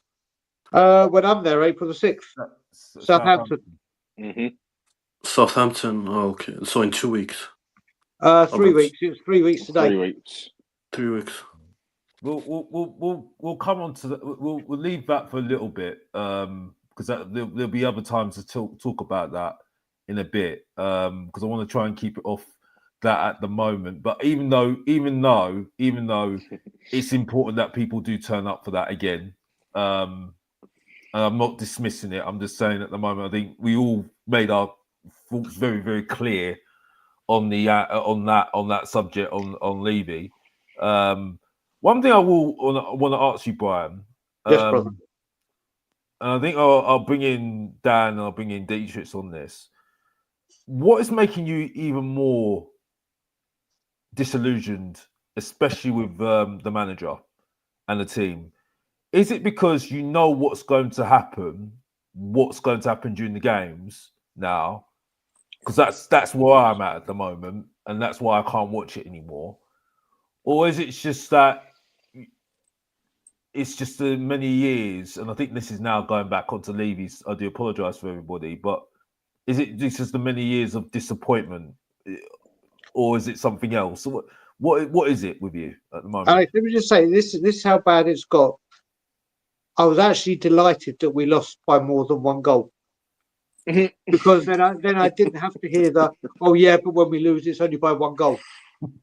That we get half a point and special mentions for this is what we've become. We've become a football team that use when teams beat us, it's only by one goal.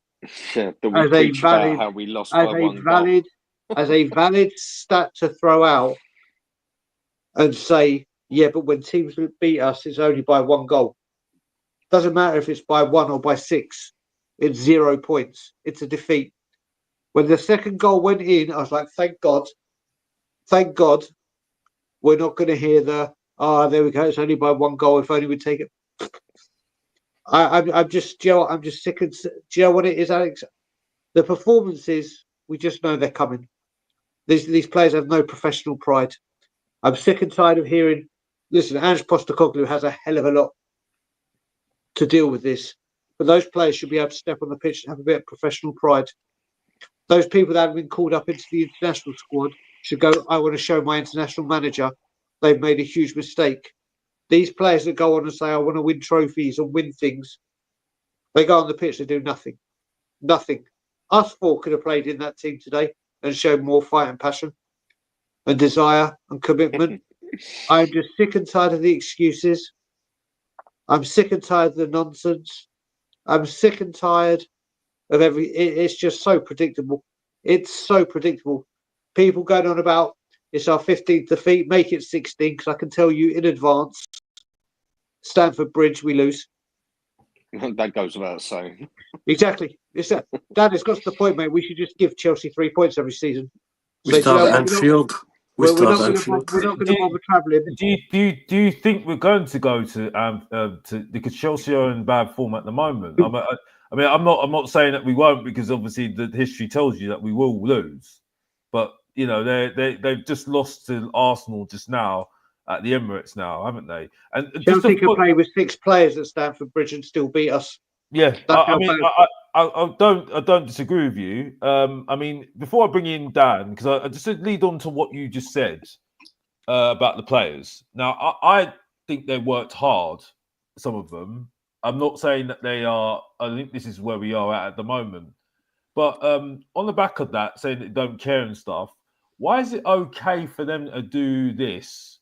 Tell to go into the crowd and confront a fan, and then Bergvall at the end of the match keep not shutting up the referee. What would you think? What would you say to that at the moment? And what what some of the players? I mean, you had Vicario having to go at the fans after a match saying they need to change.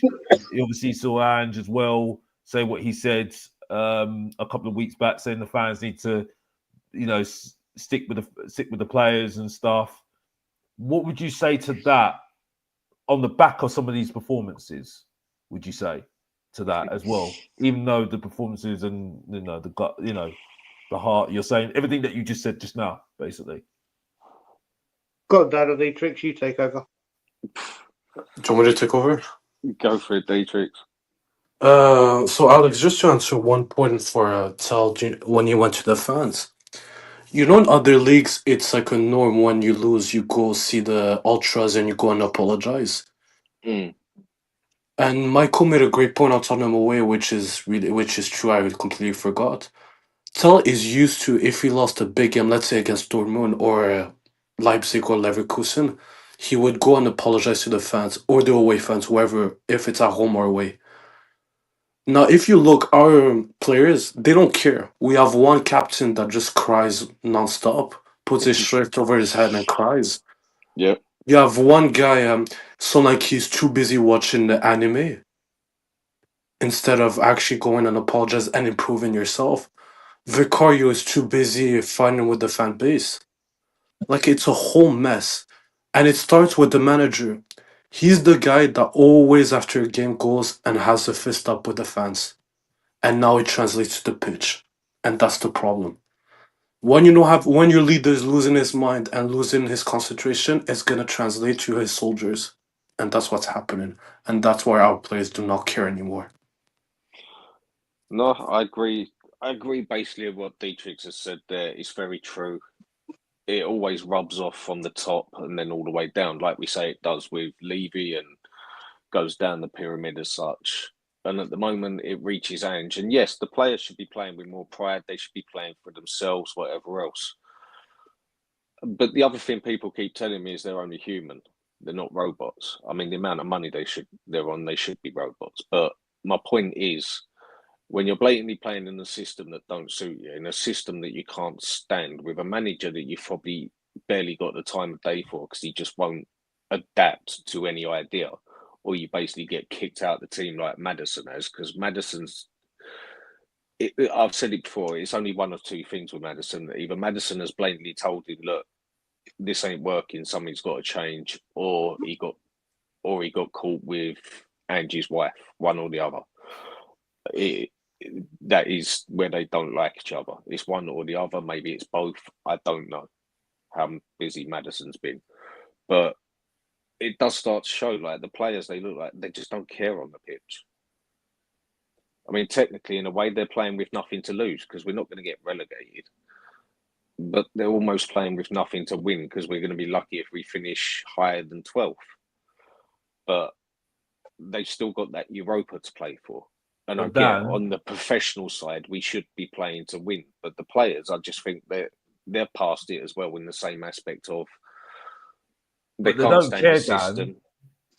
Sorry to interrupt. It's not that they don't care. It's the question I'm asking, though. I hear what you're saying, but they care enough now for Tel to go into the crowd and confront a fan. You get what I'm saying? And this is where, what would you say to that? I mean, what did he actually do? I didn't see what he did. Did he confront the fan in the way that it got I won't say violent, but a bit of a Did get violent. Did get violent. He jumped into the crowd and was like, we've got basically saying we have to support, we have to come together and support and be there for each other through our tough times. He went in there with the greatest of intent. And I think, like Dietrich said, like Michael said, players like Tel and foreigners are used to it with the ultras, and they'll stand up and be counted and see it as nothing wrong. But there's no culture here. They'll go to training tomorrow. They have their nice little warm downs, maybe get a nice little masseuse, have some beautifully healthy cooked food from some superfoods, have a nice little warm down, rub down, and go, oh, you others, bon voyage on your international duty. You other guys, if you want a few days off, piss off with your family elsewhere, come back nice and refreshed. We go again, and all the players that have played badly or aren't putting the effort in, don't worry, you're going to get a chance to redeem yourself against Chelsea. Whereas we get told you're getting a dirty pie and mash, and when you get home, you get told, why haven't you put your washing in the wash basket? I'm not fucking doing it for you. Yeah, I get what you mean. Yeah, there's no accountability. There is absolutely no accountability. It's just like, oh, didn't we felt it? It's literally just. Well, when we were playing Sunday League as kids, and when you're playing under nines or whatever, you get told just go out and have some fun. Winning doesn't matter. It's the taking part in counts. It's what we do at Tottenham Hotspur. I never used to get told that as a kid, though, when I used to play, and then when I played as a team, Me neither. up from that. It was Me go neither. in, get stuck in. Even if you're losing 20-0, you still go and take him out. You still go and do what you got to do. And Dan? you did. And I agree with what you're saying, Brian. There's just, it's a proper I don't care attitude. Then if I was raised, if I lost, or let's say I put in a bad tackle, or I was culpable for a goal, my dad would actually kill me after the game. He would be waiting for me in the car and just beat me up and like force me to run all the way to my house. That's the mentality I was raised. Mediocrity is not accepted. I don't think it's. Listen, I think I hear it from you guys, but it's not just it's not the winning now that's bothering me anymore. It's the strategy now that's bothering me now. It's the fact that we know what we need, but we don't do it. And what I mean by that is that we've always known that we are better with coaches than managers. But what we do is we get something that we are not what we get that we think we should get because it's going to get us to the next level. But we don't. It don't do it. It's something that doesn't really match to who we are as a club. And Ange is not a manager. He don't manage shit. He's a coach. He's just a bloody shit one at it. Well, I don't think he's a coach. You know my thoughts. I know what you mean, but managers don't really exist anymore, full stop. Yeah. There's only a couple you can actually call a manager, like Pep. And even he doesn't manage a team like Ferguson did. I mean, managers used to manage the club. Now you are basically just a coach. I say just very lightly, but it's like the other thing as well. Like from what you hear from Eric Dyer said, where loads of people thought he was just having a dig, but now it all makes sense and that. He doesn't even really do the coaching with the players. He tells the coaches what to do and then just stands back. Whereas other managers, coaches, whatever you want to call them, like Conte, Mourinho, they get involved. Yeah, when they want a specific player to do something, they get involved. Whereas Ange's more the type who'll step back, tell his coaches what to do, and then stand there with his arms crossed, just watching. Well, this has been my problem for quite a while, Dan, with that, and that's really for me. And I think this is where my issue is with. I didn't want to talk about this is where I've got my issue with the ownership now because I don't really understand. The excuses are kind of running thin with me with this now because we should know and we've been lucky. I mean, I don't want to repeat what we've said because we've all repeated it already. You know, the managers that have been successful were not because of, directly because of the ownership picking them. It's just down to luck, really. And that's where my doubt is whether this is going to change. You see what I'm saying? We're going to get anybody better than we had before with Ange. That's what worries me at the moment. And yeah, I can be made wrong, 110%. But the excuses lie thin when I see Bournemouth going out, doing research on managers, and getting, and getting Areola. Southampton getting the manager they got, and that's it. And it's just, yeah, it's just wearing thin with me at the You know moment. what, Alex? I personally think our next manager is going to have an even easier job than Ange. You know what my attitude was with Ange, and I think a few people questioned it at first, but now a lot of people agree with it.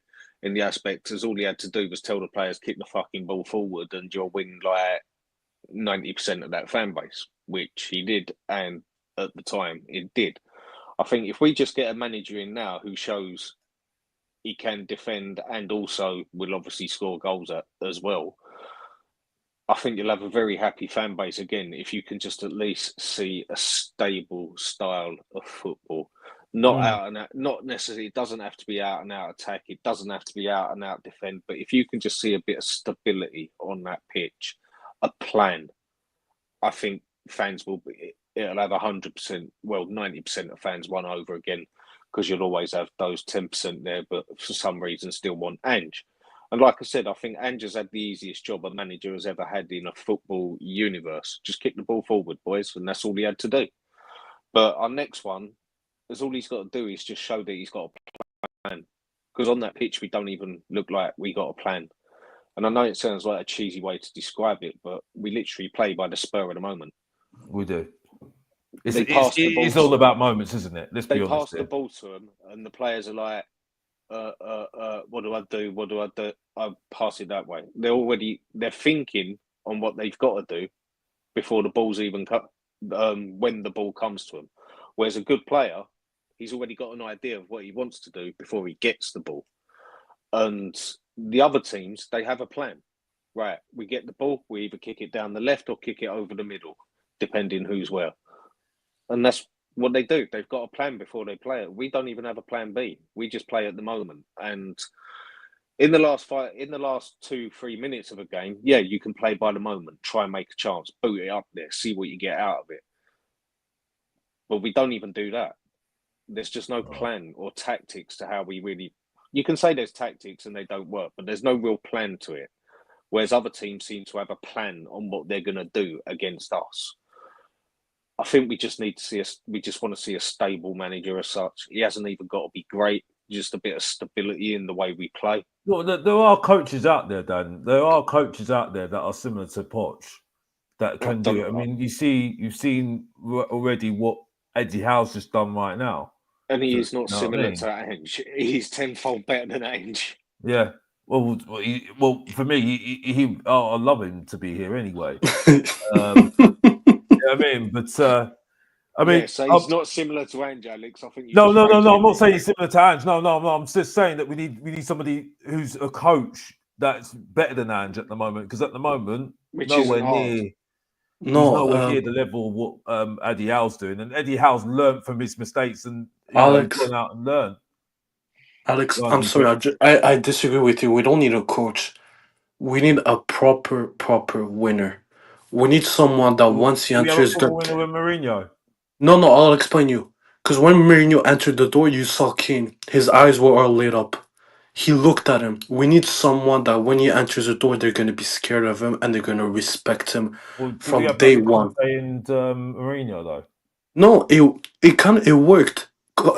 What's his name? Kane wanted to leave, and then when we brought Conte, he said, "No, you know what? I want to stay." You need that type of manager. You need a manager that's gonna force Bissouma. If you make a mistake, I'm not gonna ever play you ever again. That's the kind of person we need. We don't need that they respect. You need You need respect. I don't want to see a coach. I'm sick and tired of like the Uriola, the Pochettino vibes. It's all smiley, it's all huggy, it's all unicorn vibes. I don't want to see that. I want to see someone that commands respect. I want to see a Don at this football club. Yeah, but I hear you, Dietrich. I don't agree with you in that sense because it's not going to happen. It's not going to happen. I think we have to know where we are at the moment as a club right now, and I think we do need that coach. But I see your point, but I do argue that we've had that with Mourinho and we had that with Conte, and I'll just counter one thing, Alex. You see the money that we spent on Ange? If we spent it on Conte, I swear he would have got us at least in a title challenge. I bare minimum. we can't disagree with you. We're not disagreeing with you. No, but there. that's what I'm trying to say. So this time you do it right. You bring a winner and you give him the same amount of money you gave to Ange in 2 years. But Yeah. what's the chance of getting a winner in there? What we need.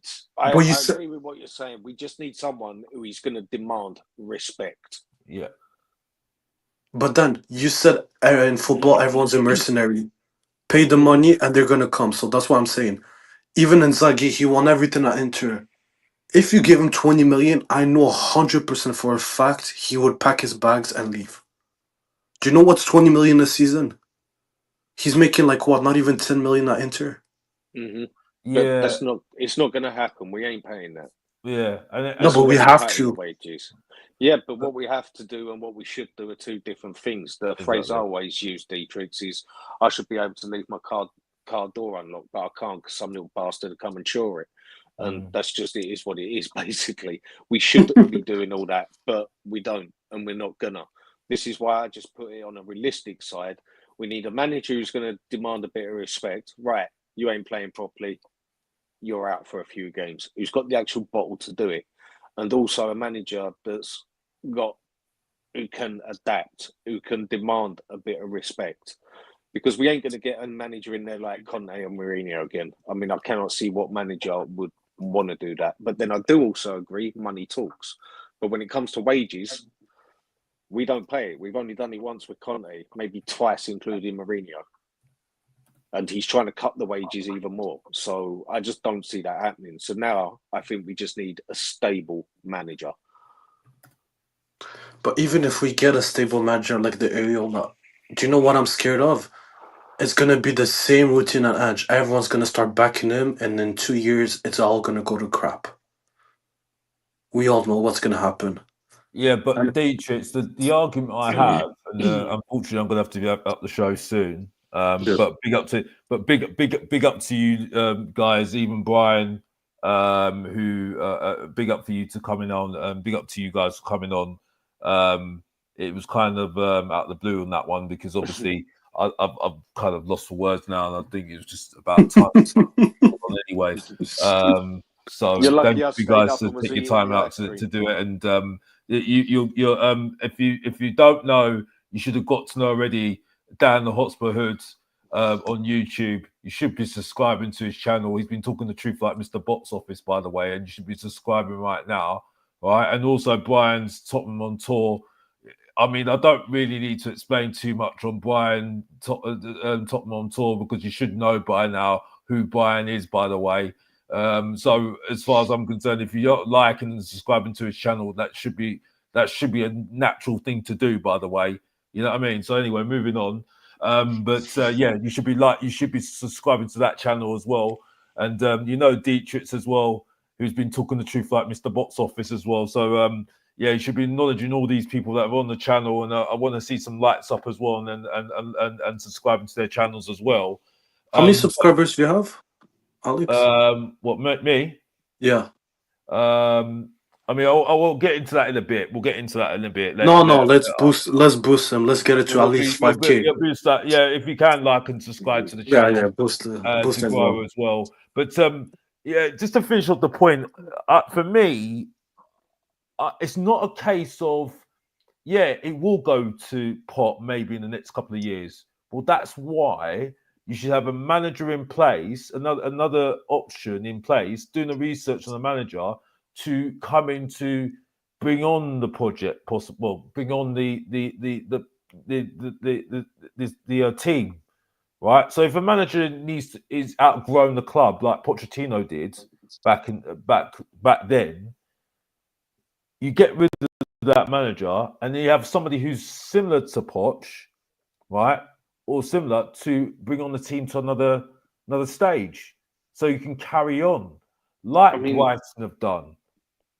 Look, you see, and this is what we should be doing. And yeah, we can't expect trophies too much. Yes, you can't, and maybe you might have the odd Carabao Cup, you might have the odd FA Cup. You might get lucky in Europe sometime, but for me, not as Spurs, you don't. I know what you're saying, Dan. I know, but at the moment, it just feels like we're just moving from different pillar to post, and we're not really getting anywhere. You know, we're only going to buy certain players, so you need Isn't a that certain why? coach to do that. Isn't But that why Alex, certain people don't want Ange to go because they don't want to go through this again? Because whoever comes and starts over again, they've got some shit players to pick up from there.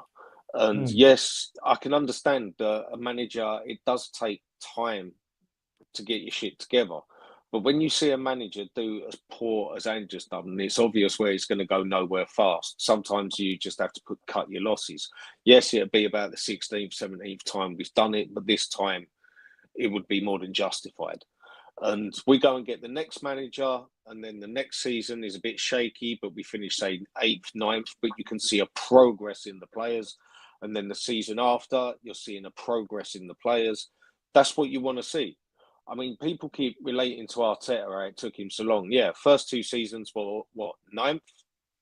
But you could see some sort of progress in them with the players they were getting in, with the players they were getting out. We went and bought fucking Richarlison, Solanke, and Johnson. Yeah, that's hardly progress, is it? That you know, yeah, that's hardly wait, progress. I just want to counter one thing, Alex. You say you want to do the Brighton model. I don't want to do the Brighton model. I want to see trophies. The only metric of success in football that's not an opinion is trophies. I want to see trophies. Areola has won nothing. I want to see every season my club winning at least one trophy, minimum. I not disagreeing with you, Dietrich, but unfortunately at the moment we've got a certain amount of players. We're trying to get young players in at the moment, right? We need No, a coach. we don't even. Okay, I'll just give you one counterpoint. Look at Milinkovic, 11 million. Yeah, Experience, cheap, and he can win us a trophy. Same thing with whoever I can. Let's say Lacroix, the Crystal Palace center back, 14 million. There's so many good players for under 20 million. I can name you that you can win a trophy with these players. You don't even need to buy the 60 million, the 40 million. You don't need to. No, you need good scouting. Yeah, we go You and need get good scouting, Spray for 40 million, who but can't I don't even want get to. in centre mid. And then when he did, Exactly. he loses it after 60 minutes and goes back in The bloody perfect defence. the perfect scouting for me, Alex, that we should like look up to, not Brian. We should look up to Newcastle. They no, spent 60 million on what's his name? Isaac. We spent 60 million on Solanke. Look at the difference if you scouted right. Look And at they went and got Tonali. Tonali. Yeah. Tonali, this is the model we should follow. I don't want to follow Brighton. Brighton haven't won anything for since their no. existence. I'm just saying. I'm saying that with the resources that they've got, they've kept to what they need they've got, and the same with Newcastle because they've had trouble with FFP. But with And our money, we should be on a different level on what we're looking exactly, for. that's what I'm trying to say. And we've had the resources, and Daniel Levy's been chairman for a long time now, so he should know. He should be ahead of the game. And these teams have come up from the championship. You know what I mean? So for me, it's by and by really for me, and I mean that just really wraps up what my frustration with this team really for me. But yeah, there we go. But yeah, like I say, wrapping up. We're going to wrap up the show soon because it's getting late now, and Yeah. unfortunately, we've got day jobs to go to tomorrow. Well, Alex has anyway, not Mr. Box Office. Mr. Box Office is going. But that being said, thank you to everybody that's watched today. Thank you to Dan, the Hotspur Hood. Like I said, you should be All cool, subscribing mate. to Dan, the Hotspur Hood, on the channel. On his channel, is anything coming up soon that you want to tell the people, Dan? Yeah, next day or two, I'll be doing something in the morning, some stage or afternoon. So look forward to that from Dan, the Hotspur Hood. He's growing, and his message is getting out there, and he's rattling some people as well. Big up, Dietrich. Where are you going to be on? Are you going to be on any channels or anything like that at all, or anything you want to shout up, anything like that? No, honestly, I'm not planning on doing anything. But if anyone invites me, it'll be my pleasure. But I want to say, Alex, it's a pleasure to be on your channel finally. after knowing you for 3 years. This is my first time. So big up. And then, as always, my brother, big up everyone. And please, everyone, subscribe to those 2 amazing channels. And Let's thanks get for having them. us on, Alex. It's appreciated. Yeah. And if you can like the stream, like the show, and subscribe, it'd be very much appreciated. But yeah, like I said, we as I say every single time, it's nothing changes at this club, and nothing will change, and nothing's changed with Ange's football. So that's really it. Really, I've got to say. So, last word on this.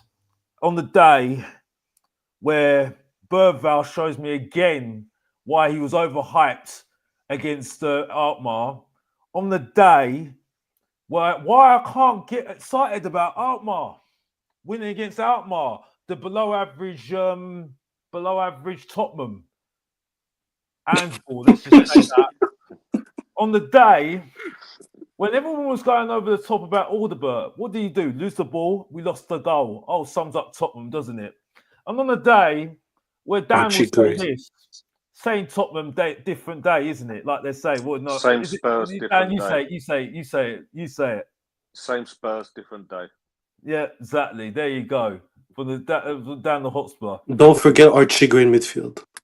Oh yeah, we saw Archie Gray in midfield. Was he actually good? I Someone thought he was say better something. I thought he was better when he went in defence personally. Sums it all Look, up. I don't hold it on nothing like it. He's only a young player in that, and the way he's been thrown into a few things, I think it is not good. I mean, a big club would have got in someone like Archie Gray. My biggest problem is we could have spent that 40 million on an established player that we needed. But either way, you bring in players like him, he's going to be good. Same as Bergvall, I think he's going to be good. Do I think they're generational? Time will tell. I'll just say it that way. But they should be out on loan straight away, because that's what other teams would do. Chelsea's, Man U's, City's, even Arsenal, unless they're that good. They should be out on loan while we've already got established players. The fact that we sit here now, quite a few people starting to admit it, and I was one of the ones at the start who didn't want to see the back of him, and that was Højbjerg. And quite a few people now saying they wish we hadn't got rid of Højbjerg. It just about sums up everything for me. And Dan's just stole my thunder, because I was just about to say that guy's name. That's why I wanted Højbjerg back in my team, and that's it. But that's all I will say today. Like I always say, like we close the show and wrap up the show, like I always do. If you didn't know, get to know. Support your boy, Mr. Box Office. Subscribe and like. And come on, you Spurs. And we're out.